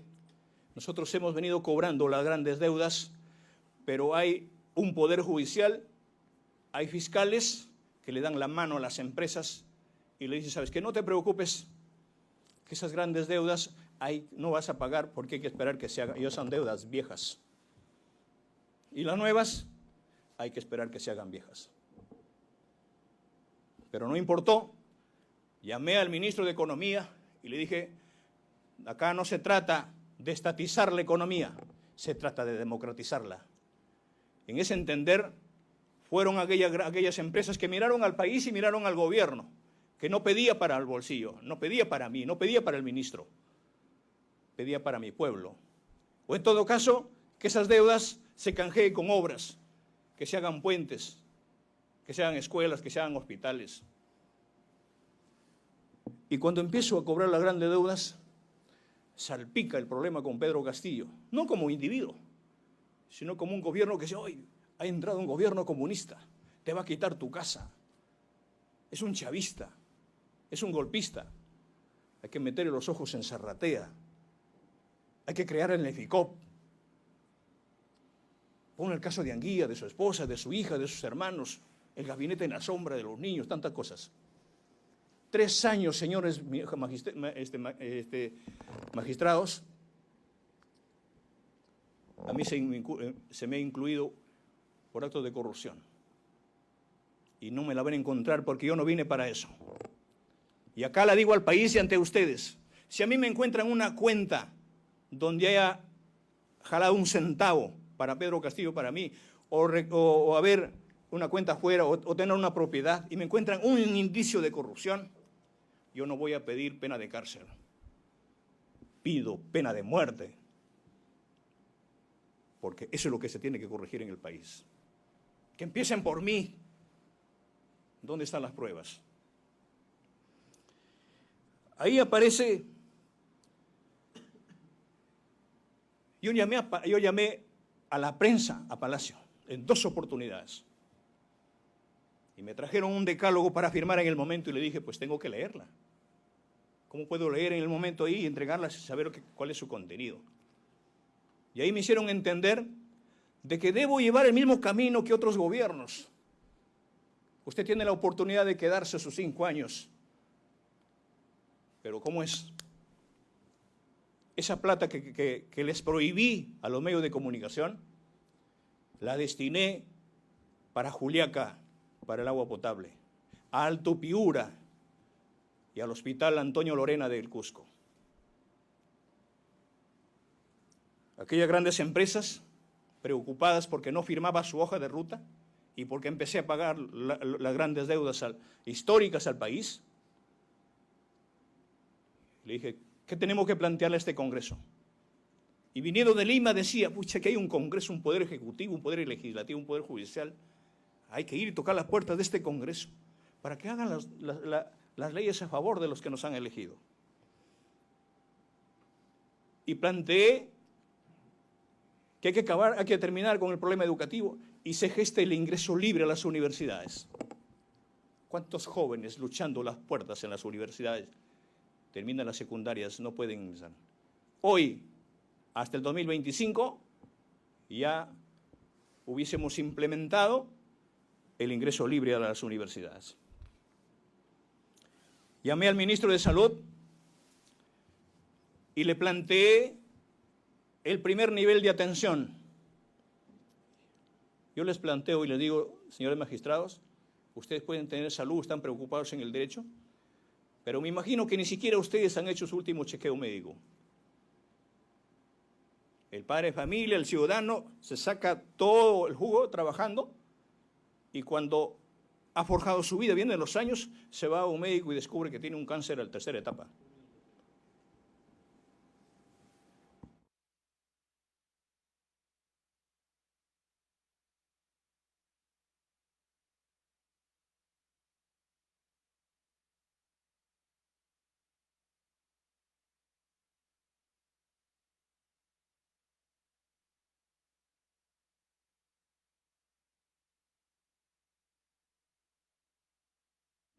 Bien, conforme se indicó y de acuerdo a lo que dispone el artículo 391, le recordamos. Hemos oído sus antecedentes, aspectos generales y son 20 minutos que van. Le pedimos, por favor, que centre su... En el marco de imputación... Sí, señor magistrado. Que se ha visto en el juicio oral, usted ha estado todo el juicio oral y usted conoce bien cuál es. Sí, señor magistrado. Es que lo digo porque eso está en la hoja. En la hoja que leí el 7 de diciembre. Sí, eso nos interesa conocer. A eso voy. Pero centre el tema. Faltan unos minutos, señor magistrado, para concluir esa etapa preliminar. Estoy haciendo una línea de tiempo nada más. Sí, por favor. pero dosifique su tiempo para que pueda utilizarlo adecuadamente. Ya ha pasado 20 minutos. Concluyo entonces. Espero que me dé los mismos tiempos del mismo Ministerio Público. Yo tengo tres Podemos carpetas. escucharlo, pero nos interesa conocer los temas de la acusación. Concluye entonces esta parte donde descubro de que justamente en esta Constitución, en el artículo 62, protege a las grandes empresas. Y debatimos en el ministerio, en el gabinete. ¿Y por qué tiene que pasar eso donde se llevan la grande riqueza en el país. ¿A dónde se la lleva? ¿Por qué no se queda con nosotros? Y cuando se habla del BRAE, 40 años militarizado, me di cuenta que el problema de la droga, el problema de eso, no está en el BRAE, está en el Callao, está en el puerto. Ahí gesto y hago de manifiesto al país, cuando llevo a los ministros, a un consejo de ministros descentralizado, ahí recibo el clamor de muchos compañeros, de muchas organizaciones, del pueblo organizado. Entonces ahí, convencido de que de todas las utilidades que llevan las grandes empresas hacia afuera, de cada 10 soles que nos explotan, porque hemos pasado la era del guano, del salitre, del caucho, de la plata, del oro. Hoy estamos en la época del litio. Y se van a seguir explotando. Pero de cada 10 soles de utilidad, 7 soles se llevan los grandes empresarios y 3 soles se queda para nosotros. Yo planteé revertir eso, y eso se los asustó. Pero no para quitarlo, sino para sentarnos y conversar y ponernos de acuerdo por el país. Y cuando planteo eso, que 7 soles se quede para nosotros y 3 soles se la llevan porque hay años explotando, ¿para qué? Para declarar en emergencia la educación, para pagar las múltiples deudas, para declarar en emergencia la salud y la agricultura. Es decir, mi gobierno quería garantizar a un hombre educado, un hombre sano y un hombre profesional. Eso fue lo que salpicó, lo que rebasó el vaso. Y teniendo la prensa ya, dije, ¿sabe qué? No. Y ahí empecé a entender también de que las grandes empresas, el grupo de comercio, son los que más deben al país, como Panamericana. ¿Cuánto va a pagar usted los 226 millones de soles que dio al país? RPP, todos los programas, todas las empresas. Salpicaron y dijeron, ¿sabe qué? Usted no va a llegar al 2026. Y acuérdese de nosotros. Por eso estoy acá.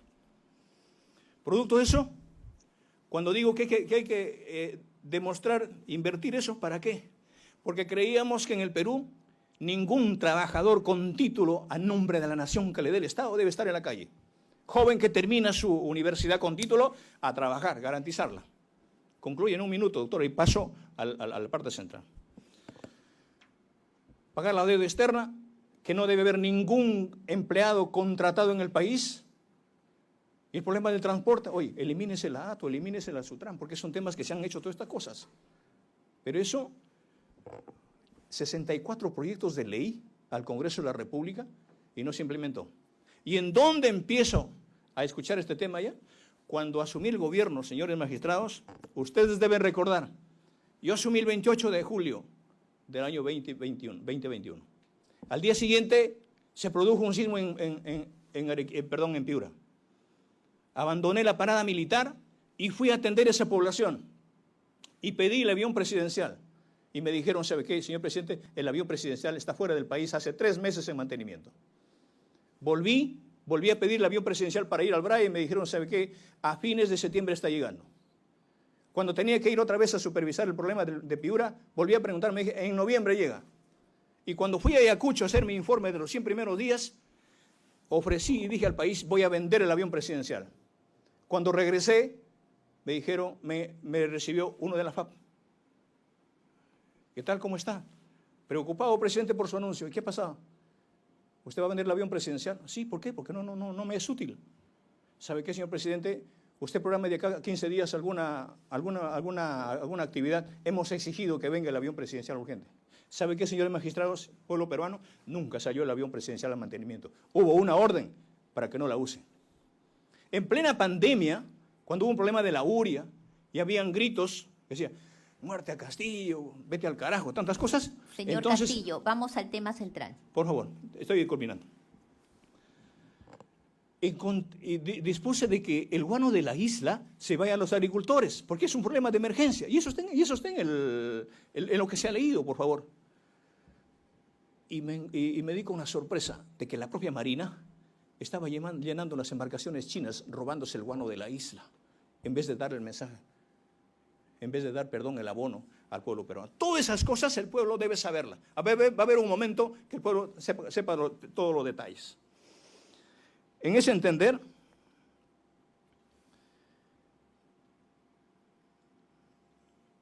me doy cuenta que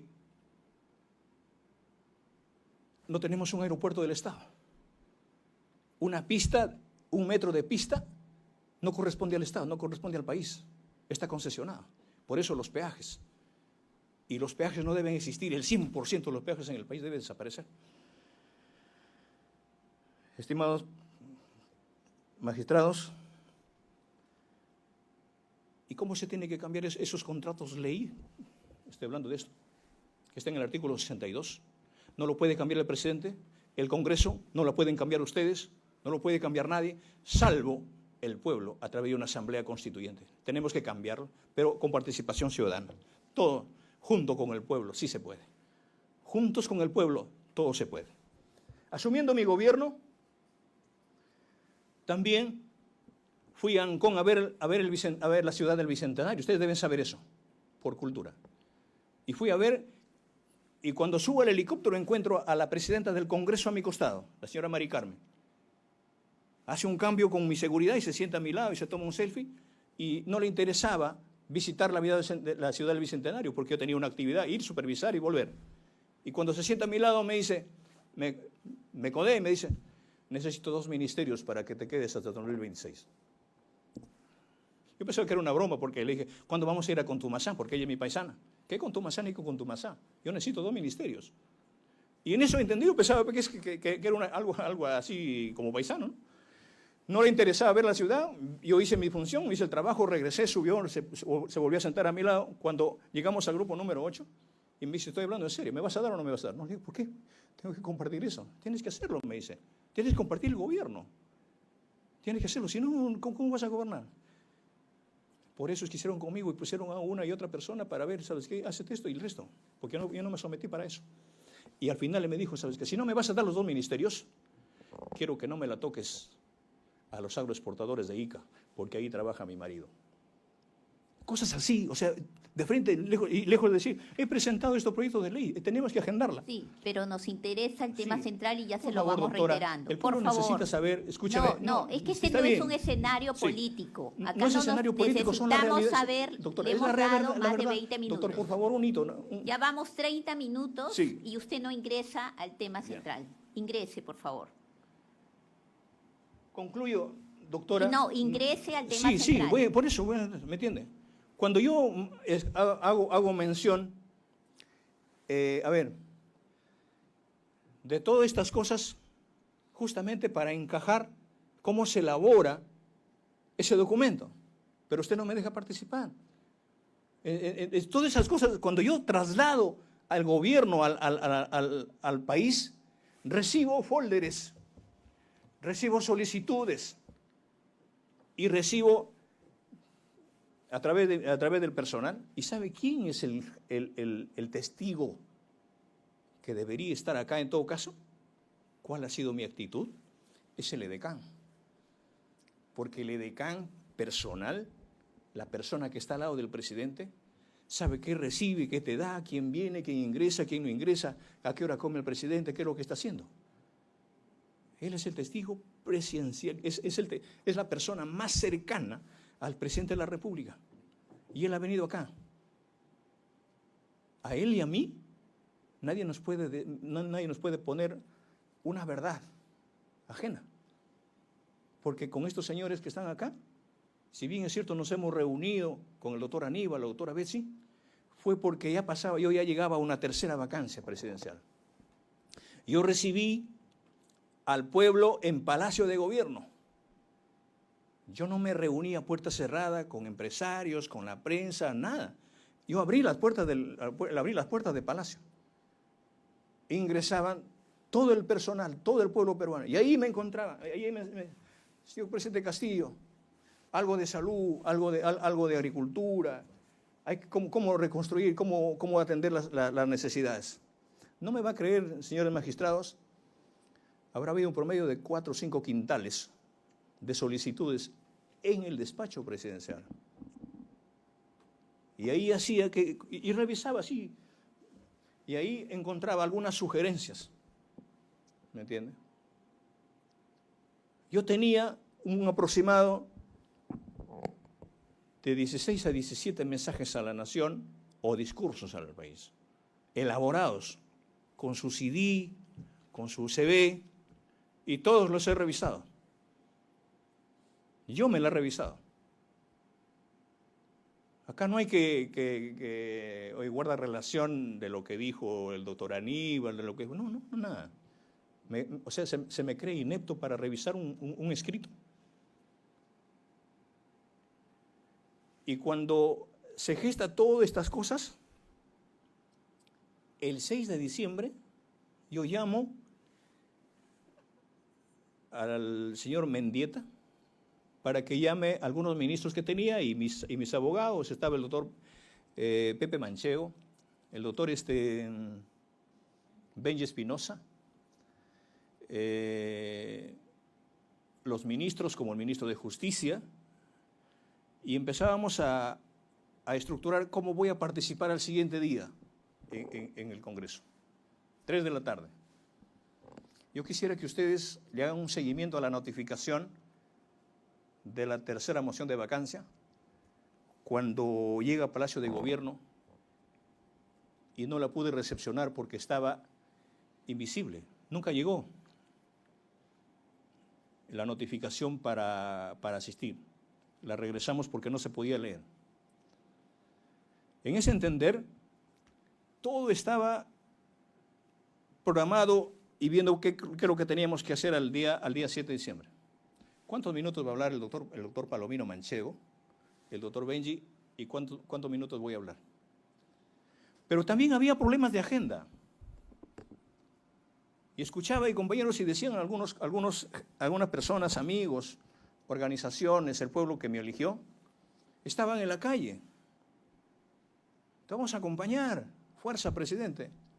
Y en eso yo le llamo al ministro del Interior y le digo, ¿podría haber la posibilidad de saludar al pueblo como lo hacen, como es en todos los países, en todos los gobiernos, que se salude a su pueblo?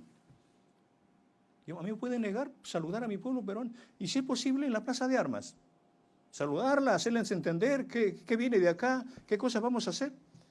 Es que por eso después del 7 de diciembre yo llamo, y ahí están las llamadas perdidas, con la doctora Betsy Chávez y con el doctor Willy Huertas, para decirle que no se preocupen, que todo lo hice yo,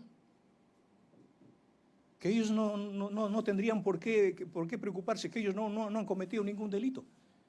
Pero entiendo por el momento, y nunca me contestaron la llamada.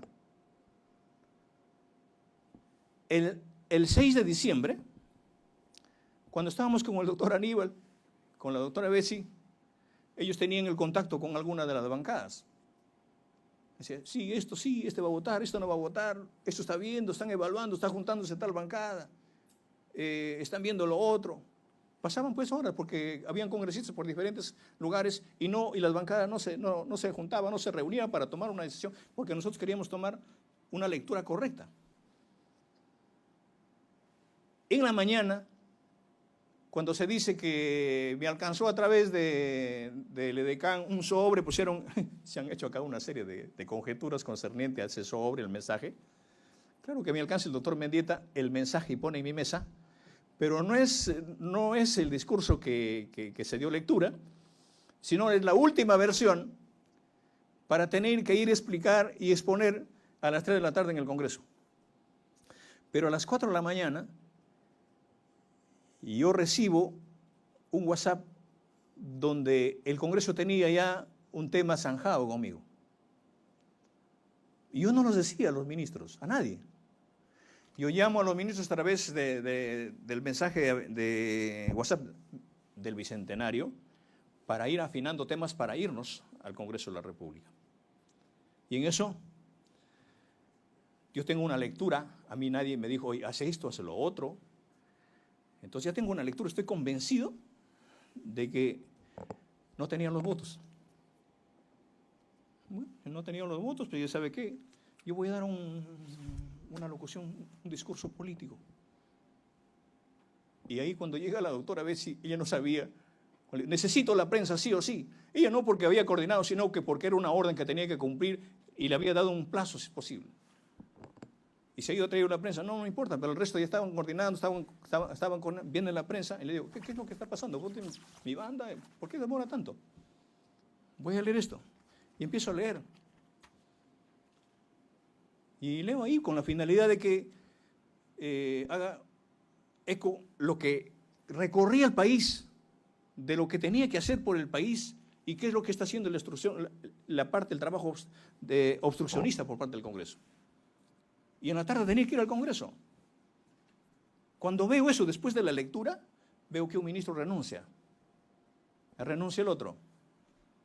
Empieza y el doctor Aníbal estaba sentado en la sala de embajadores. Voy y le digo, doctor, vienen por mi familia. Porque a mi esposa, a mis hijos, a mi familia, ya había un tema de una guerra sin cuartel, haciendo entender de que ellos estaban involucrados en actos de corrupción.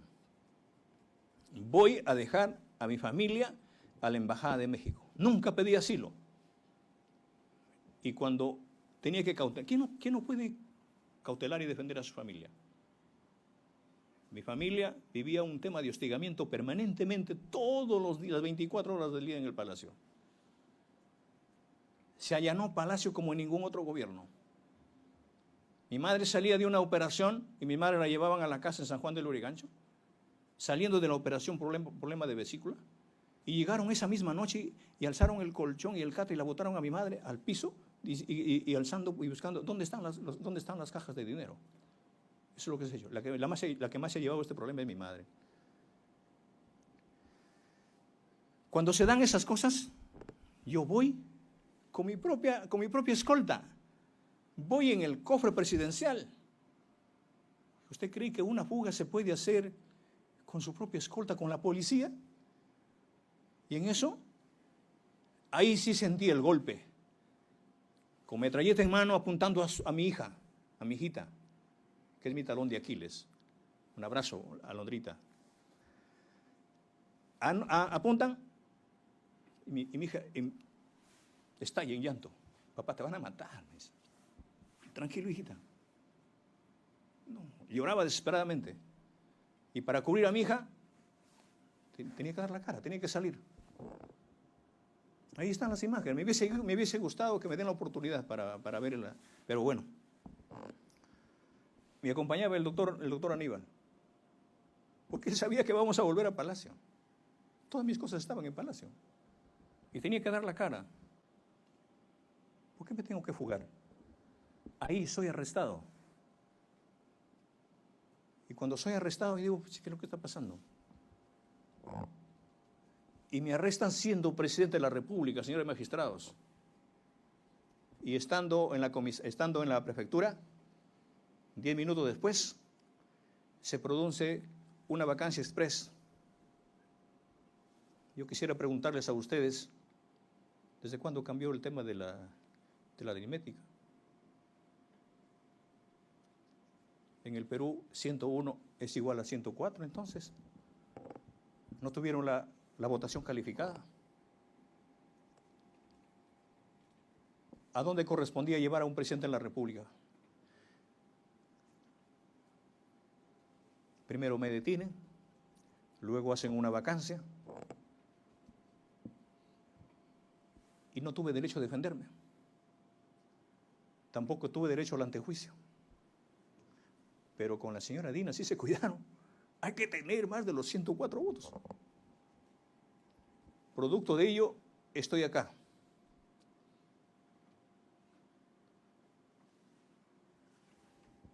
Yo al inicio, en el 4 de marzo, yo los dije a ustedes, cuando asumo y viene una fila de abogados a Barbadillo, tocando la puerta. Presidente, usted tiene derecho a la defensa, una acción de amparo, una habeas corpus, esta demanda, acá, allá, todo. Y todo era negado. Y usted, señora magistrada, al margen de cosas, yo no tengo un problema personal, nada con usted, yo le conocí en este proceso. Usted ratificó que yo tenía responsabilidad, que tenía armas en el Palacio y hay 13 resoluciones de las que me tienen preso acá. Y hoy nos hemos dado cuenta que no existe el delito de rebelión. Y ahí la prensa dice, tiene 20 abogados, 40 abogados, tiene tantos abogados. Sí, pues, al pueblo la defiende el pueblo.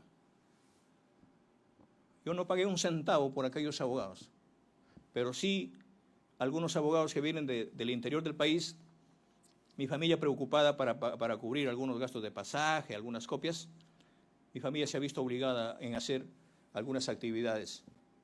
Yo los agradezco a ellos. Y cuando presento todas estas demandas, veo que no es un tema legal, no es un tema jurídico, es un tema político. Ustedes me escucharon el 4 de marzo. Y cuando veo que en todo este recorrido, por más abogado que tenía que traer a esta sala, me di cuenta de que ustedes ya tenían una consigna. ¿De qué me sirve traer a un abogado entonces o gastar o pedir el servicio de un abogado si todo está cantado?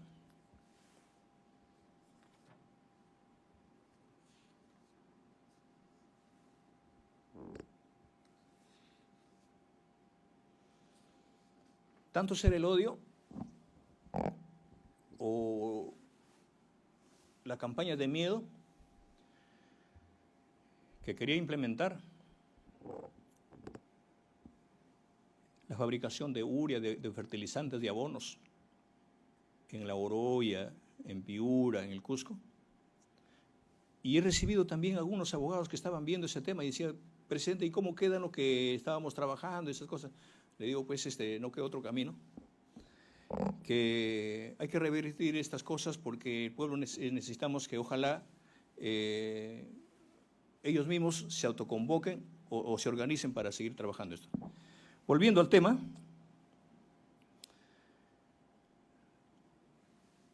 cuando ya me trasladan o soy detenido en la prefectura y me trasladan en la noche como un delincuente a Barbadillo y veo de que los congresistas, el Congreso pues aplaudía, ¿no?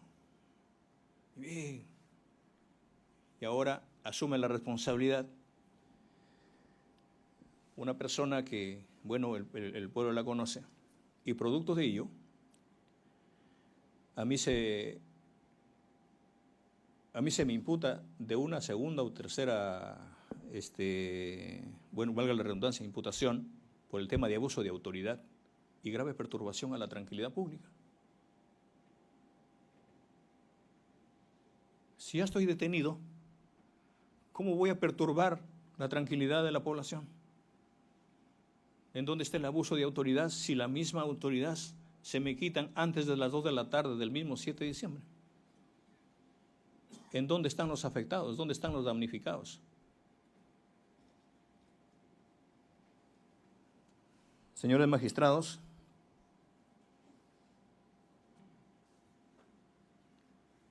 yo no vengo acá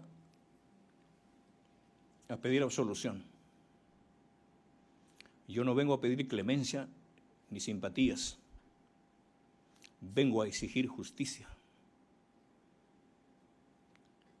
Ustedes están juzgando a un hombre político,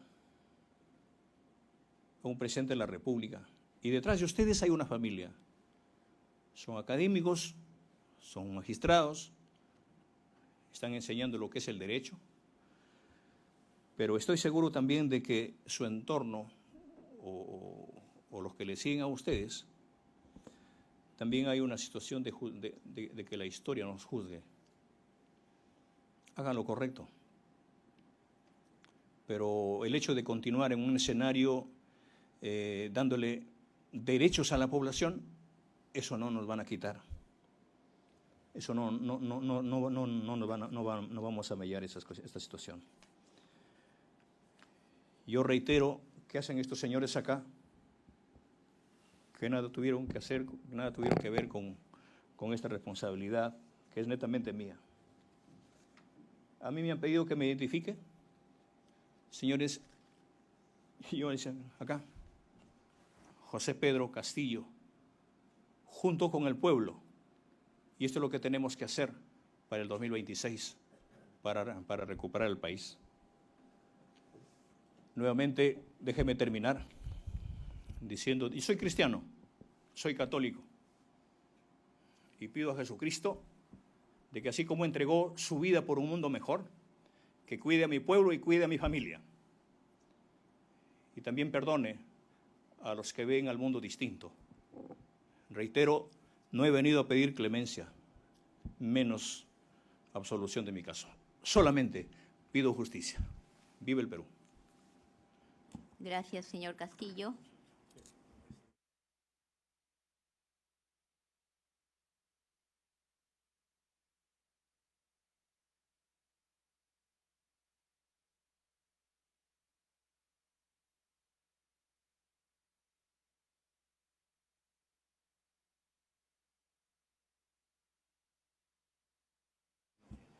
Bien, con esto ha quedado cerrado el debate.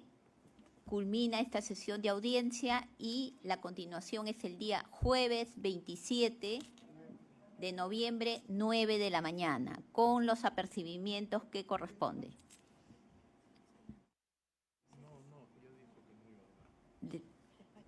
Despacho, por favor.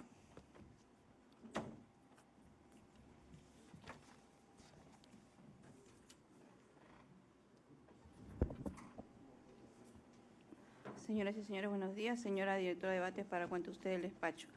El oficio número 170-2025-INPE/ORL-BBD-D4 de fecha 18 de noviembre del 2025, suscrito por el director del establecimiento penal Barbadillo, Héctor Alberto Sandoval Moreno, mediante el cual remite el informe médico número 97-2025 de fecha 18 de noviembre del 2025, el cual concluye lo siguiente.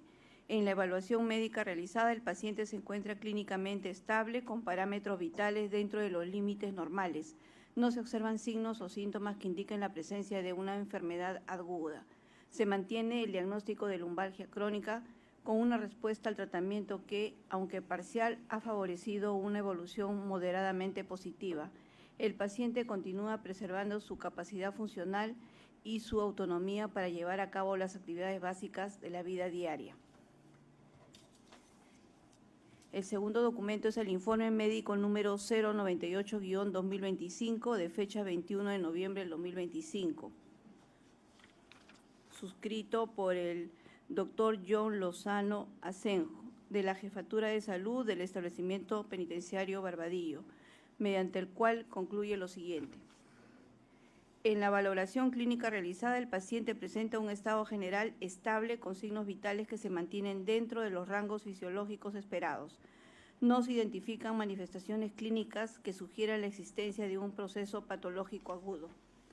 Se confirma el diagnóstico de lumbalgia crónica, observándose una respuesta terapéutica parcial que ha permitido una evolución favorable de carácter moderado, y el paciente se conserva con funcionalidad y mantiene la autonomía necesaria para el desempeño de las actividades básicas de la vida diaria.